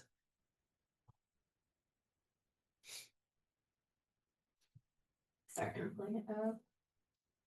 Okay, so the motion was, move that our commission direct staff to research and produce a report in partnership with relevant community organizations and appropriate city departments on the feasibility, scope, and implications of enshrining the right of access to counsel for deportation defense in the Los Angeles City Charter. Yeah, just email that to us to double check. Okay, perfect. Thank you so much. Thank you, Commissioner Fuentes. We will take a vote, on the motion. Commissioner Andrades. Yes. Commissioner Fuentes. Yes. Commissioner Mack. Yes. Commissioner Mesa votes yes. Commissioner Murray. Yes. Commissioner Thomas. Yes. Commissioner Levine. Yes. Motion passes. Thank you, commissioners. We now move on to item number 4, a motion on Commissioner ex parte communication. I'm gonna be reserving my right to make a motion, but before that, I'm gonna make a statement. So just some background, commissioners, for those of you who are not at the ad hoc committee, there was a number of public comment on ex parte communication. During the break of that meeting, I talked to one of the advocates who gave public comment. At that time, there was nothing on the agenda to, there was nothing agendized related to ex parte communication. I had told that advocate that I heard their concerns and I believe it should be agendized. And it was after our 5 p.m. meeting on Saturday. Shortly after that, I forget if it was on Saturday or Sunday, I contacted Commissioner Fuentes to ask her to work with community stakeholders on language for an ex parte motion. It was important to me because I am not oblivious to the discussions that have taken place in public comment, in the public, and on the commission. It was important to me that there not be a perception that I'm leading on this issue, but I did want the issue agendized. And Monday was a holiday. The soonest we could get city attorney to look at language that was drafted was on Tuesday, which was yesterday. There were a number of discussions that took place that resulted in Commissioner Fuentes's 2 motions that were publicly posted today. So I wanted to give that background because the motion that I will be making shortly is to substitute Commissioner Fuentes' motion as the motion and to hand it over to her. It will not be my motion. It was not written by me. It was written by Commissioner Fuentes through a process that she went through. But I wanted there to be a placeholder discussion on the agenda. So the motion that I'm asking from the commission is that there be a substitute amendment with Commissioner Fuentes' motion number 1 language and transfer ownership of the motion to Commissioner Fuentes. Is there any objection? Okay, Small discussion. discussion. Would I be Well, able? is there a second? Sorry. Is there a second? Second. Commissioner Levine, okay, Commissioner Fuentes. Yes, I wanted to know if it's possible to move both parts 1 and 2, since it's a 2-part motion. Yes, So can we can. make any motion? Yeah, the motion is, so the motion will be, so I'll withdraw the previous motion, the substitute. I move that there be a substitute amendment with Commissioner Fuentes' motions 1 and 2 language and transfer ownership of the motion to Commissioner Fuentes. Is there a second? Second. All right, thank you. Second by Commissioner Thomas. Is there objection to the motion? Okay, seeing none, so ordered. The new motion is Commissioner Fuentes' motion, which is language that has been agendized, Commissioner Fuentes' motion 1 and 2. I will ask the city attorney to come give the commission the counsel that they give me, which is now slightly changed with the incorporation of motion 2. Right, so I believe the votes that just took place are largely procedural. But in terms of voting on the actual item today as amended, so we did not, and I understand that there was a rush to get this in and it's important. So our intent is not to opine on what this commission can and cannot do. We just simply provide advice. Part of that is also risk assessment. So we were not given the opportunity to, or we did not have the opportunity to review the agenda language for this specific item. We did take a look at the motion and believe we provided comments. So as currently written on the agenda, it risks a vagueness challenge. And so this body, if they voted on it today, would run the risk of an adverse ruling. But if the question is whether or not we are, as the city attorney said, you cannot vote on it today, we don't prohibit you from doing what you want to do, but we have to apprise you of the risks involved. Thank you. I'd like to make a motion to move forward with the motions as mentioned. And I note the city attorney's comments and I appreciate him. Can I ask one question? Is this retroactive or is this moving? No, so the motion, the last, and sorry, it is online, so it's the last bullet there for each F. This section shall only apply to communications occurring after January 21st, 2026. So that would be, I'm looking at it now. yeah, after this meeting. And same thing for the next, the motion 2, and that'll be bullet number G. If there are any other questions, I'm happy to answer them. I'm gonna put myself in the queue, but I wanna see if there are any other commissioners who would like to get in the queue. Commissioner Andrades, and then I'll go, and then Commissioner Thomas. And if it's possible, sorry, I Commissioner Fuentes. go. yeah, sorry. I didn't really get to say anything about the motion. Yes, I apologize. You are the author, please. Okay, awesome. So we've heard a clear and consistent message. If the public is going to trust the outcomes of our charter reform process, it has to be transparent and credible.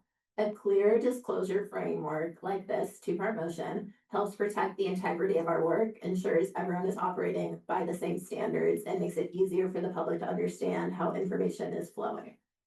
To me, this is about creating guardrails that match the magnitude of what we're doing here by strengthening accountability and ensuring that the public record reflects the conversations that may influence our deliberations.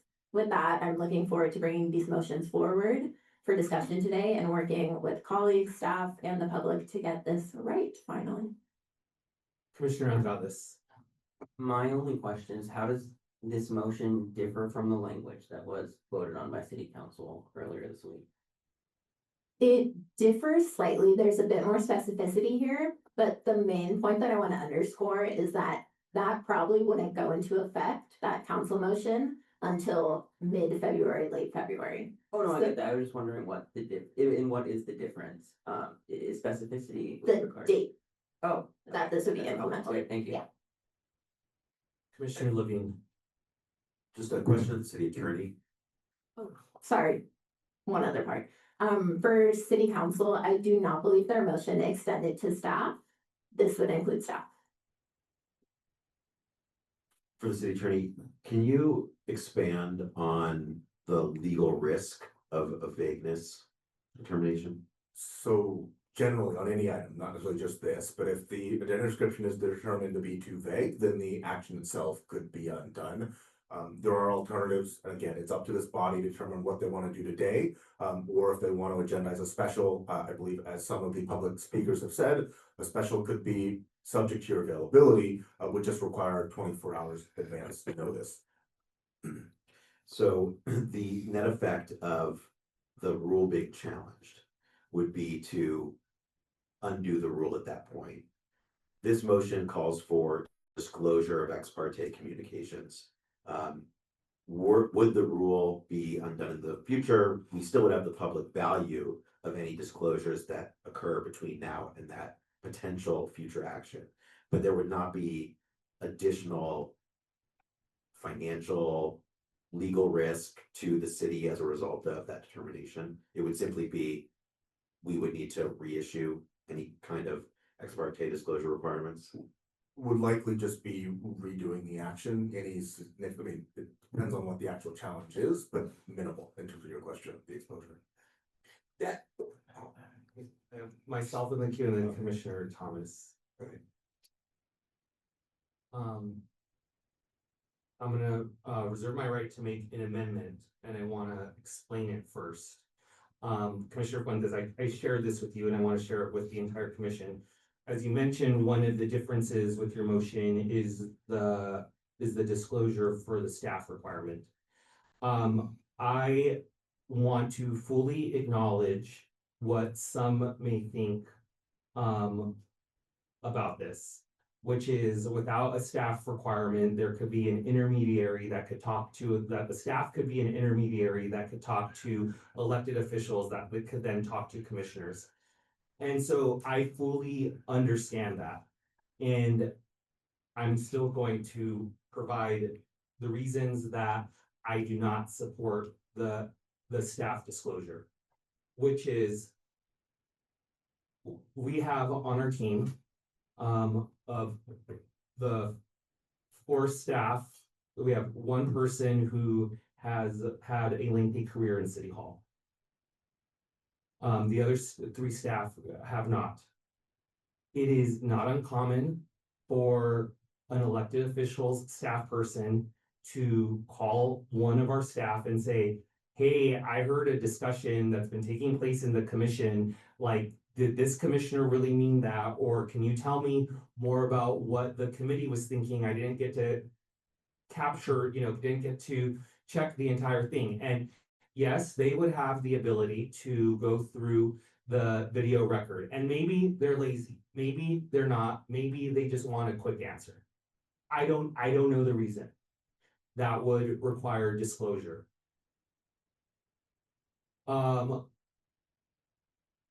A staff person of an elected official calls and sees something on the staff report that maybe they feel was inaccurate, did not elicit, needed to provide more information and gives a staff member a call. That would require disclosure. I fully understand the need for myself and other commissioners. I do have reservations with the staff disclosure, and I just want to be completely honest with commissioners because I fully support the commission member disclosure. This motion is currently written with the staff disclosure. I will vote no, and then the motion will not pass because there are not enough votes. And so that's why I will be making an amendment to separate this into 2 votes. So my amendment is to separate motion 1 into 1 item and motion 2 into a second item. Is there a second? Wait, sorry. Can you say the last part again? Yeah, my amendment is to separate, because it was 2 motions, the motion back into 2 motions. 1 separate question on commissioner disclosure, and then a separate question on staff disclosure. I imagine it's an unfriendly amendment. That's why I'm asking if there's a second. Yeah, and just to be clear, the amount of votes needed today would include you. We'd all have to agree on moving the motion forward, right? Correct. Because of quorum. Okay, well, in that case, I'd love to do the vote once, then redo it with your amendment, if that motion fails. That makes sense. So If there's a motion. right, so I'm in the queue, city attorney. just a procedural thing. Procedurally, so a motion's been made, the question is whether or not there's a second. It's a motion to bifurcate the item. So if there's no second, then we don't, like, that's it, that's all, it wasn't. If there's no second, then what? Then the motion will not be taken up by this, The the amendment. amendment will not, the motion to bifurcate will not be taken up by this body. And then it will just be voted on. No, as- that wasn't my question. My question was, if this motion isn't seconded, our motion moves forward, we call to a vote, chair says no, then we can run it again with another bifurcation or no? Can I interject? We had this similar issue, on a subcommittee, with, Commissioner Schlender's motion, which kind of basically had 3 parts. And so we divided them up into 3 separate motions. So I don't know if you want to do that, though. We could, okay. Well, let's let's. But it's since it's hers, Yeah, this is an Is amendment, and my so I idea just have an to, issue to them? I just have to ask, is there a second on the amendment that I propose? I'll second that. All right, now we are on discussion on the bifurcation, on the amendment to bifurcate. All right, Commissioner Fuentes. And then I'll pass it to Commissioner Thomas, because he was in the original queue from before. I just want to make it clear, I'm happy with that amendment. I'll be bringing this back up once we have more commissioners with us in person. This is really, really important. This is made to be a public issue. The public brought it to us. They're asking for us to include staff within this motion for a reason, and they have their reasons to do so. I do not believe it would add any substantial workload. That makes no sense. I understand it's an important part of the process to communicate with council members as well as their staff. That's evident. So I just want to put that out there. I'm excited to support the motion with the amendment, but that is my caveat. Commissioner Thomas. And I would just say that the scenario that you described, you just have to tell us. They just have to tell the public. It doesn't stop you from speaking to elected officials. We just need to know what was said. You're right. We just need to know what was said. That's all we're saying. If someone says the motion has not passed, can I speak on, and can I have my time, please? Yeah. We are not saying that staff cannot speak to elected officials. I would hope that staff would speak to elected officials. But I want to know what the conversation is, even if it's as simple as I spoke to the elected official. Because every time I've had a conversation, and I've only had one when I came to city council, and I spoke to elected officials, when I came in here, I said what I did, and I repeated what I said without an ex parte motion. At the end of the day, we are saying we don't want anyone, because and I'm just being honest, this just didn't fall out the sky.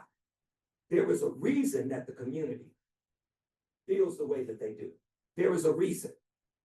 And I've been saying it from day one. I'm not trying to disparage anybody or get in a battle about anything, but I do know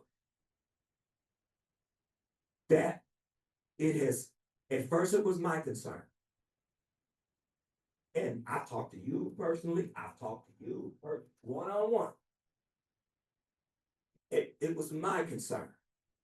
And I carried that concern and I voiced that concern. But now it's not just my concern. It's not just my concern now. It is the community's. They have pointed. And the reality is it is not about whether or not, it's not just about whether or not you're doing something that is unethical, or you're hiding what you're doing, or you're deliberately trying not to be transparent. It's about the perception. And I've said over and over, with many of these votes, I can name the vote. I've said, we obviously don't care how we look. We're voting on things that directly impact the community negatively, and we're glib about it. Like the first vote that we took about diversifying the committees. All of that comes into play. The resistance of changing bylaws, but sure wanted to change them when you said I was talking too much. Everybody was in on that. Not everybody. And so the bottom line is that if disclosing what we say to elected officials is going to build confidence in this process, because ultimately the residents are going to have to push for whatever it is we do. It's not up to us. We hand the ball off. And if they are not confident, and I've said this before, and I'd say it to the mayor, she was in here. This cannot look like your pet project. And if that is the perception, it's not going anywhere. And I don't like that it calls into question our credibility. And so we don't need to do this just because. How is staff gonna look if we bifurcate this? How are they gonna look? They're gonna look like people, we're gonna leave this room and people are going to say, see, we told you, they got something to hide. They got something to hide. Sometimes you need to pay attention to the perception. And the perception doesn't have to be true, but the perception is valid because someone perceives it. And in this case, it is the community. And the community is going to have to stand behind whatever reforms we recommend, because ultimately we're asking the community to vote for things that we want, and then we're trying not to listen to the community. For whatever the reason. This does not, your motion does not consider what happened before. It's not retroactive. So moving forward, from this day forward, we just don't do it again if we've done it. And if we do, we just say, hey, I mean, we haven't talked about, I mean, maybe I don't know what the procedural, maybe you're talking about, it's a lengthy procedure, I don't know. I don't know if that is true or not, that it's going to take up a lot of time for staff to do that, to report back, but I'm just saying, if someone is having a conversation about the work that I'm doing, whether it's on the job, whether it's in the church, I don't care where it is. If someone is discussing the work that I have been charged to do with someone else, whether it is a person who has a position of authority or not, as that particular worker responsible for that work, I have a right to know that those conversations are taking place. And if I don't have a right to know that those conversations are taking place, then I can't consider the work that I'm doing valuable. And I can't see the process as ethical, as equitable and ethical. And so that's why I think it is vitally important that we pass this so that we can lay this to rest once and for all. Once and for all, we can lay this to rest. We don't have to deal with a situation where the community, or even myself, because I felt it too, it ain't just them, I felt it too, is thinking that there are conversations that are taking place, there are agendas that are being set that don't involve us. Now, that may be a difficult thing. But if we care about this city, and if we care about the work that we're doing, then it ought to be a sacrifice worth making. Because the truth is, we have been treated like, we haven't got the respect as commissioners that we deserve. We haven't. We have been treated like, as the Bible says, a byword. We're a second thought.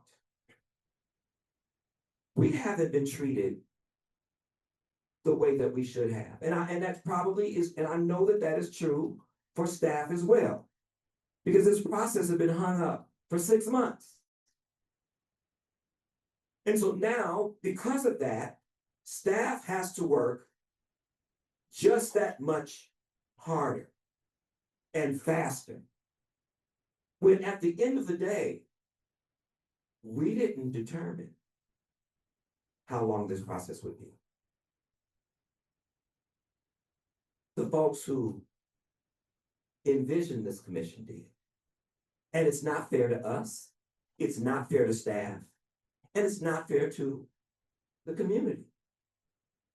And the one thing that we can move today and stop having to deal with is this notion that there is an agenda that is controlling the work that we do.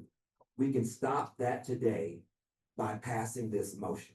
and we don't ever have to revisit that again. I don't know, city attorney, what the process is in terms of how do you, if I talk to an elected official, what do I do? Is there a form I fill out? Is there a letter I write? Is there a transcript? I mean, we have little things on our phone. We can record, I don't know.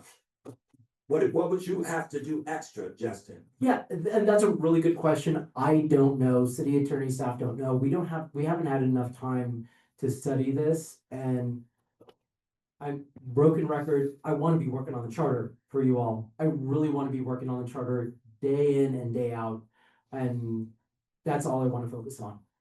And again, this is something we should have had from the beginning, so it's not the fact that, yeah. But we just haven't. this stuff. And I So- agree, and we need it moving forward, and I think there was a vote. So we have discussion, so commissioners, just a reminder, I'm sorry, Commissioner Thomas, were you done before I? Yes, I'm done, but if we bifurcate it, I'm voting no, so that's not gonna pass. Understood. Commissioners, the motion on the table is the amendment to bifurcate the motion. I have Commissioner Andrades. I have a question for city attorney. At the staff level, is there precedent for ex parte communication disclosures beyond independent redistricting commission? Because I think there's a historic gerrymandering issue that separates that commission from any others. So not that I'm aware of, but that isn't a definitive no. I am not aware of it. Thank you. Commissioner Levine. Another question for the city attorney. Procedurally, if the motion to bifurcate fails, and if the motion then proceeds jointly and fails, can Commissioner Fuentes then quickly bring this back around in the same meeting, subsequently bifurcated, so that we can vote to approve the commission recommendation? Or would it need to be re-agendized? She has convinced me to vote for it. The motion was bifurcation, So- so I think we're moving forward. with that. We're moving forward. Okay, To confirm. just want to be sure we're That's a great preserving our question. options. That's a great question. I can call a vote, but I just want to see if there are any other commissioners who want to be in the queue on the question to bifurcate the motion. Okay, seeing none, we will go to a vote on the amendment to bifurcate the motion. Commissioner Andrades. Yes. Commissioner Fuentes. Yes. Commissioner Matt. Yes. Commissioner Mesa, yes. Commissioner Murray. Yes. Commissioner Thomas. Yes. Commissioner Levine. Yes. Okay, we now move to motion number one, which is ex parte communication relative to commissioners. Commissioner Fuentes, this is still your motion. Is there anything additional you would like to say? No. Okay, so I'm ready to call a vote on the commissioner ex parte communications. Are there any other commissioners who would like to chime in before we go to a vote? Okay, the vote is to approve Commissioner Fuentes' motion number one on commissioner ex parte communication. Commissioner Andrades. Yes. Commissioner Fuentes. Yes. Commissioner Matt. Yes. Commissioner Mesa votes yes. Commissioner Murray. Yes. Commissioner Thomas. Yes. Commissioner Levine. Yes. Motion passes. We'll now move on to Commissioner Fuentes' motion number two relative to ex parte communication disclosures for commission staff. Commissioner Fuentes, this is your motion. Is there anything additional you would like to say? No, I would just underscore my previous points. I'm excited, even if this motion fails as a vote today, to bring it back at our next full commission meeting. So this isn't the end of this motion, even if it doesn't pass. Can we table this motion until the next next full commission meeting? Oh, we can, if you would like to make that amendment. Sure. Okay. I'll make that amendment. Let's table this part two of the motion until our next full commission meeting. Second. All right, second by Commissioner Andrades. So the motion is to table this until the next full commission meeting is, are there any commissioners who would like to get into the queue? All right, seeing none, I will call for a vote. The motion is to table Commissioner Fuentes' motion number two on ex parte communication relative to commission staff until the next full commission meeting. Commissioner Andrades, Yes. Commissioner Fuentes, Yes. Commissioner Mack, Yes. Commissioner Mesa, yes, Commissioner Murray, Yes. Commissioner Thomas, Yes. Commissioner Levine. Yes. Motion passes. Thank you, commissioners, housekeeping executive director. Yeah, so I don't know how to implement this yet, so stay tuned. We'll also have to communicate with the remainder of the commissioners, this vote, today as well. Yeah, that's all I got. I guess if this is binding, start keeping track of your, communications. That's all I got. All right, we have no other business before us, commissioners. Is there a motion to adjourn? So moved. Is there a second? Second. Without objection, we are adjourned. Thank you, commissioners.